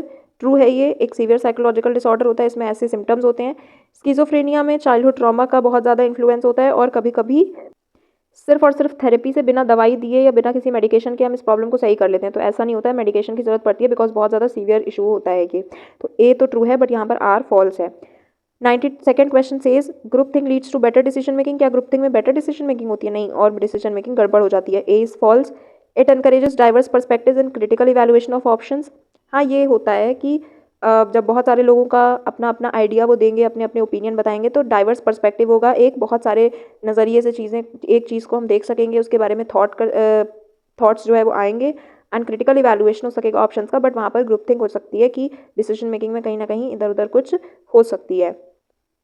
तो A is false but R is true. Next, changes both big and small, sudden and gradual, doesn't affect our life. कैसा भी change आए, बड़ा change आ जाए life में या छोटा change आ जाए, वो हमें अफेक्ट ही नहीं करता। तो ऐसा तो नहीं होता। Changes are meant to happen, और change is the only constant, जिसकी वजह से इंडिविजुअल की लाइफ में बार बार बदलाव आएगा, तो उस कहीं ना कहीं तो उसको बहुत कभी कभी तो बहुत ज़्यादा इफेक्ट कर लेता है, ठीक है। तो ये तो फॉल्स हो गया। फ्रस्ट्रेशन जो है वो अगर कोई अपनी नीड्स, अपने मोटिव्स को नहीं अचीव कर पा रहा है, नहीं अकम्प्लिश कर पा रहा है, तो उसको फ्रस्ट्रेशन फील होती है। येस, होती है, जो जहाँ पर वो अपने डिजायर्ड गोल को नहीं अचीव कर पा रहे। तो आर तो ट्रू हो गया, तो इसका करेक्ट आंसर होगा A is false but R is true. Next question से इज बिहेवियर थेरेपी में हम आइडेंटिफाई करते हैं और चेंज करते हैं माल अडेप्टिव बिहेवियर पैटर्न्स को, तो ये करेक्ट है। Behaviour therapy assumes that childhood conflicts are the primary cause of mental disorders. क्या ये थेरेपी मेथड जो है वो बताता है कि चाइल्डहुड, किसी के जो बचपन के जो भी कॉन्फ्लिक्ट्स हैं वो प्राइमरी रीज़न होते हैं? ये ऐसा कहता है? नहीं, ऐसा नहीं कहता। ये सिर्फ और सिर्फ ऑब्जर्वेबल बिहेवियर पर बात करता है। ये चाइल्डहुड कॉन्फ्लिक्ट्स वाली जो बेसिकली बात है, दैट इज फ्रूड की बात है, वो साइको एनालिसिस से रिलेटेड बात है, बिहेवियर थेरेपी से नहीं। तो ये फॉल्स हो गया, A is true but R is false. Children learn to respect elders by observing their parents. हाँ, ये ट्रू है, यहाँ पर ऑब्जर्वेशन लर्निंग की बात हो रही है, मॉडलिंग की बात हो रही है। Learning attitude through modelling involves observing others and being rewarded और पनिश्ड फॉर सर्टेन बिहेवियर। ये भी करेक्ट है, तो इसका करेक्ट आंसर हो जाएगा both A and R are true and R is the correct explanation of A, because ये हमें ऑब्जर्वेशनल लर्निंग, मॉडलिंग के बारे में ही समझा रहा है कि इसमें हम दूसरों को देखकर रिवॉर्ड और पनिशमेंट के मेथड से कोई बिहेवियर सीखते हैं। And first is also correct, assertion is also correct. Next question, cognitive behaviour therapy is effective in treating depression and anxiety disorder. क्या सीबीटी जो है वो इन डिजीजेस को, इन डिसऑर्डर्स को सही कर सकता है? येस, कर सकता है, इफेक्टिव है, तो ये करेक्ट हो गया। CBT helps in restructuring irrational thoughts and modifying behaviour. यहाँ पर सीबीटी में बेसिकली क्या है, दो टर्म्स हैं, देखो, कॉग्निटिव यानी थॉट्स, तो ये इरेशनल थॉट पैटर्न्स को चेंज करता है, एंड बिहेवियर में हम बिहेवियर के कंपोनेंट को मॉडिफाई करते हैं। तो ऐसे कोई भी सोचने का तरीका या ऐसा कोई भी बिहेवियर है जो कहीं ना कहीं एबनॉर्मल है, तो हम उसे मॉडिफाई करके सही करने की, चेंज करने की कोशिश करते हैं, रेक्टिफाई करने की कोशिश करते हैं। तो ये A and R both true और ये इसका करेक्ट एक्सप्लेनेशन भी दे रहा है। तो इसका ऑप्शन नंबर ए आंसर हो जाएगा। ठीक है, लोगोथेरेपी में हम मीनिंग ढूंढते हैं लाइफ की, तो ये तो अभी हमने पीछे भी किया है, तो ये ट्रू है। लोगोथेरेपी में लोग अपने पर्पस के बारे में पता लगाते हैं थ्रू स्ट्रक्चर्ड बिहेवियर मॉडिफिकेशन। क्या इसमें स्ट्रक्चर्ड बिहेवियर मॉडिफिकेशन जैसा कुछ होता है? नहीं, ये बिहेवियर थेरेपी में होता है जहाँ पर हम बिहेवियर को चेंज करने की कोशिश करते हैं। तो ये रीजन का स्टेटमेंट तो रॉन्ग हो गया, बट असर्शन बिल्कुल करेक्ट है। 98th क्वेश्चन से cognitive dissonance leads to attitude change. Yes, होता है, जहाँ पर कॉन्फ्लिक्ट हो जाती है आपके वैल्यूज़ में और आपके बिहेवियर में। तो people are uncomfortable when their beliefs and actions contradict each other, so they modify their attitude. तो ये इसका करेक्ट एक्सप्लेनेशन भी है। तो ये दोनों करेक्ट हो गए और R is the correct explanation of A. Next is psycho analysis में हम अनकॉन्शियस कॉन्फ्लिक्ट्स जो भी होती हैं, डिजायर्स होती हैं, मोटिव्स होते हैं, उनके बारे में पता लगाते हैं। तो yes, assertion is correct. Psychoanalysis free association और ड्रीम एनालिसिस जैसी टेक्निक्स का इस्तेमाल करता है, ये भी करेक्ट है। तो both are true and R is the correct explanation of A. ठीक है, करेक्ट हो गया ये। ओके, सो हम लोग लास्ट क्वेश्चन पर आ गए हैं, question number 100, and this question is going to remain a homework for you. ये आपके लिए होमवर्क है। देखिए, इसमें एक केस दिया हुआ है, इस केस को आपको अच्छी तरीके से रीड करना है, सब कुछ अच्छे से समझना है, टर्म्स पर ध्यान दे देकर, एंड देन उसके बाद आपको ये दोनों क्वेश्चंस आंसर करने हैं। ये एक 100 क्वेश्चन है, तो इसमें एक MCQ होना चाहिए था, बट ये एक क्वेश्चन आपको बोनस में दिया जा रहा है। तो इन दोनों क्वेश्चंस का जो भी आंसर होगा, ये मुझे आपका कमेंट सेक्शन में चाहिए, एंड देन हम पता लगाएंगे कि इसका करेक्ट आंसर क्या है, ये आपको पता चलेगा। उसके बाद आगे आप देख रहे हैं सारे आंसर्स दिए हुए होंगे, सारे क्वेश्चंस के जो भी पीछे दिए हुए हैं, सारे 100 क्वेश्चंस के आंसर हैं, उनके एक्सप्लेनेशंस हैं कि क्यों सारे ऑप्शंस करेक्ट या सही है। मैं दिखा देती हूँ आपको। देखिए, इस तरीके से सारे क्वेश्चंस के आपको आंसर मिल जाएंगे आगे PDF में। तो आप ये PDF टेलीग्राम ग्रुप से डाउनलोड कर सकते हैं, देख सकते हैं वहाँ पर। ठीक है, आप रिविजन कर सकते हैं और सारे जो भी टर्म्स हैं इसमें आए हैं, जितने क्वेश्चंस में, उन सब का एक्सप्लेनेशन, डेफिनेशन आपको मिल जाएगी, एक रिविजन हो जाएगा। तो अगर आपको किसी क्वेश्चन में कोई कन्फ्यूजन हो रही है, रिपीट करना है, तो आप देख सकते हो एक बार ये PDF में। इसमें सारे 100 क्वेश्चन, सारे 99 क्वेश्चन आंसर दिए हुए हैं। तो ये PDF आपको टेलीग्राम ग्रुप में मिल जाएगा, और टेलीग्राम ग्रुप ज़रूर ज्वाइन कर लीजिए। टेलीग्राम ग्रुप आप ये यूज़र नेम डालकर भी सर्च कर सकते हो, आपको मिल जाएगा। प्लस इसके साथ साथ आप डिस्क्रिप्शन बॉक्स से भी लिंक ले सकते हो, चैनल के डिस्क्रिप्शन में भी लिंक दी हुई है, तो वहाँ से टेलीग्राम ग्रुप जरूर ज्वाइन कर लीजिए, बिकॉज ये सारे PDF और इसके अलावा भी जो प्रैक्टिस क्वेश्चंस और होंगे, वो सारे आपको ग्रुप में ही मिलेंगे, सारी वीडियोस, सब कुछ, सैम्पल पेपर्स वगैरह चीज़ें भी। तो आप टेलीग्राम ग्रुप जरूर ज्वाइन कर लीजिएगा, वहाँ पर आपको ये PDF मिल जाएगा। आई होप आपको ये क्लास अच्छी लगी होगी, सब कुछ अच्छे से समझ में आ रहा होगा। इतने सारे 100 क्वेश्चंस करने के बाद हाल तो आपका कुछ ऐसा हो गया होगा, नींद आ रही होगी, थक गए होंगे, but still you have to work hard. आपको एग्जाम अच्छे से देना है, प्रिपरेशन अच्छे से करनी है। So wishing you all the best for your exam on 4 April. अच्छे से फोड़ के आना है, अच्छे मार्क्स हमें लाने हैं, सबको अच्छा स्कोर करना है। ठीक है, आई होप आपको ये क्लास अच्छी लगी होगी। कमेंट में ज़रूर बताइएगा कि क्या ये आपको इससे कुछ हेल्प मिली है, क्या आपका कोई अच्छा रिवीजन हो गया है, क्या चीज़ें आपको समझ में आई हैं क्या क्लास में। वीडियो को लाइक करिएगा, शेयर करिएगा, ज़्यादा से ज़्यादा लोगों को हेल्प करने की कोशिश करिएगा शेयर करके, और सब्सक्राइब करिएगा चैनल को। Very very all the best for your exam.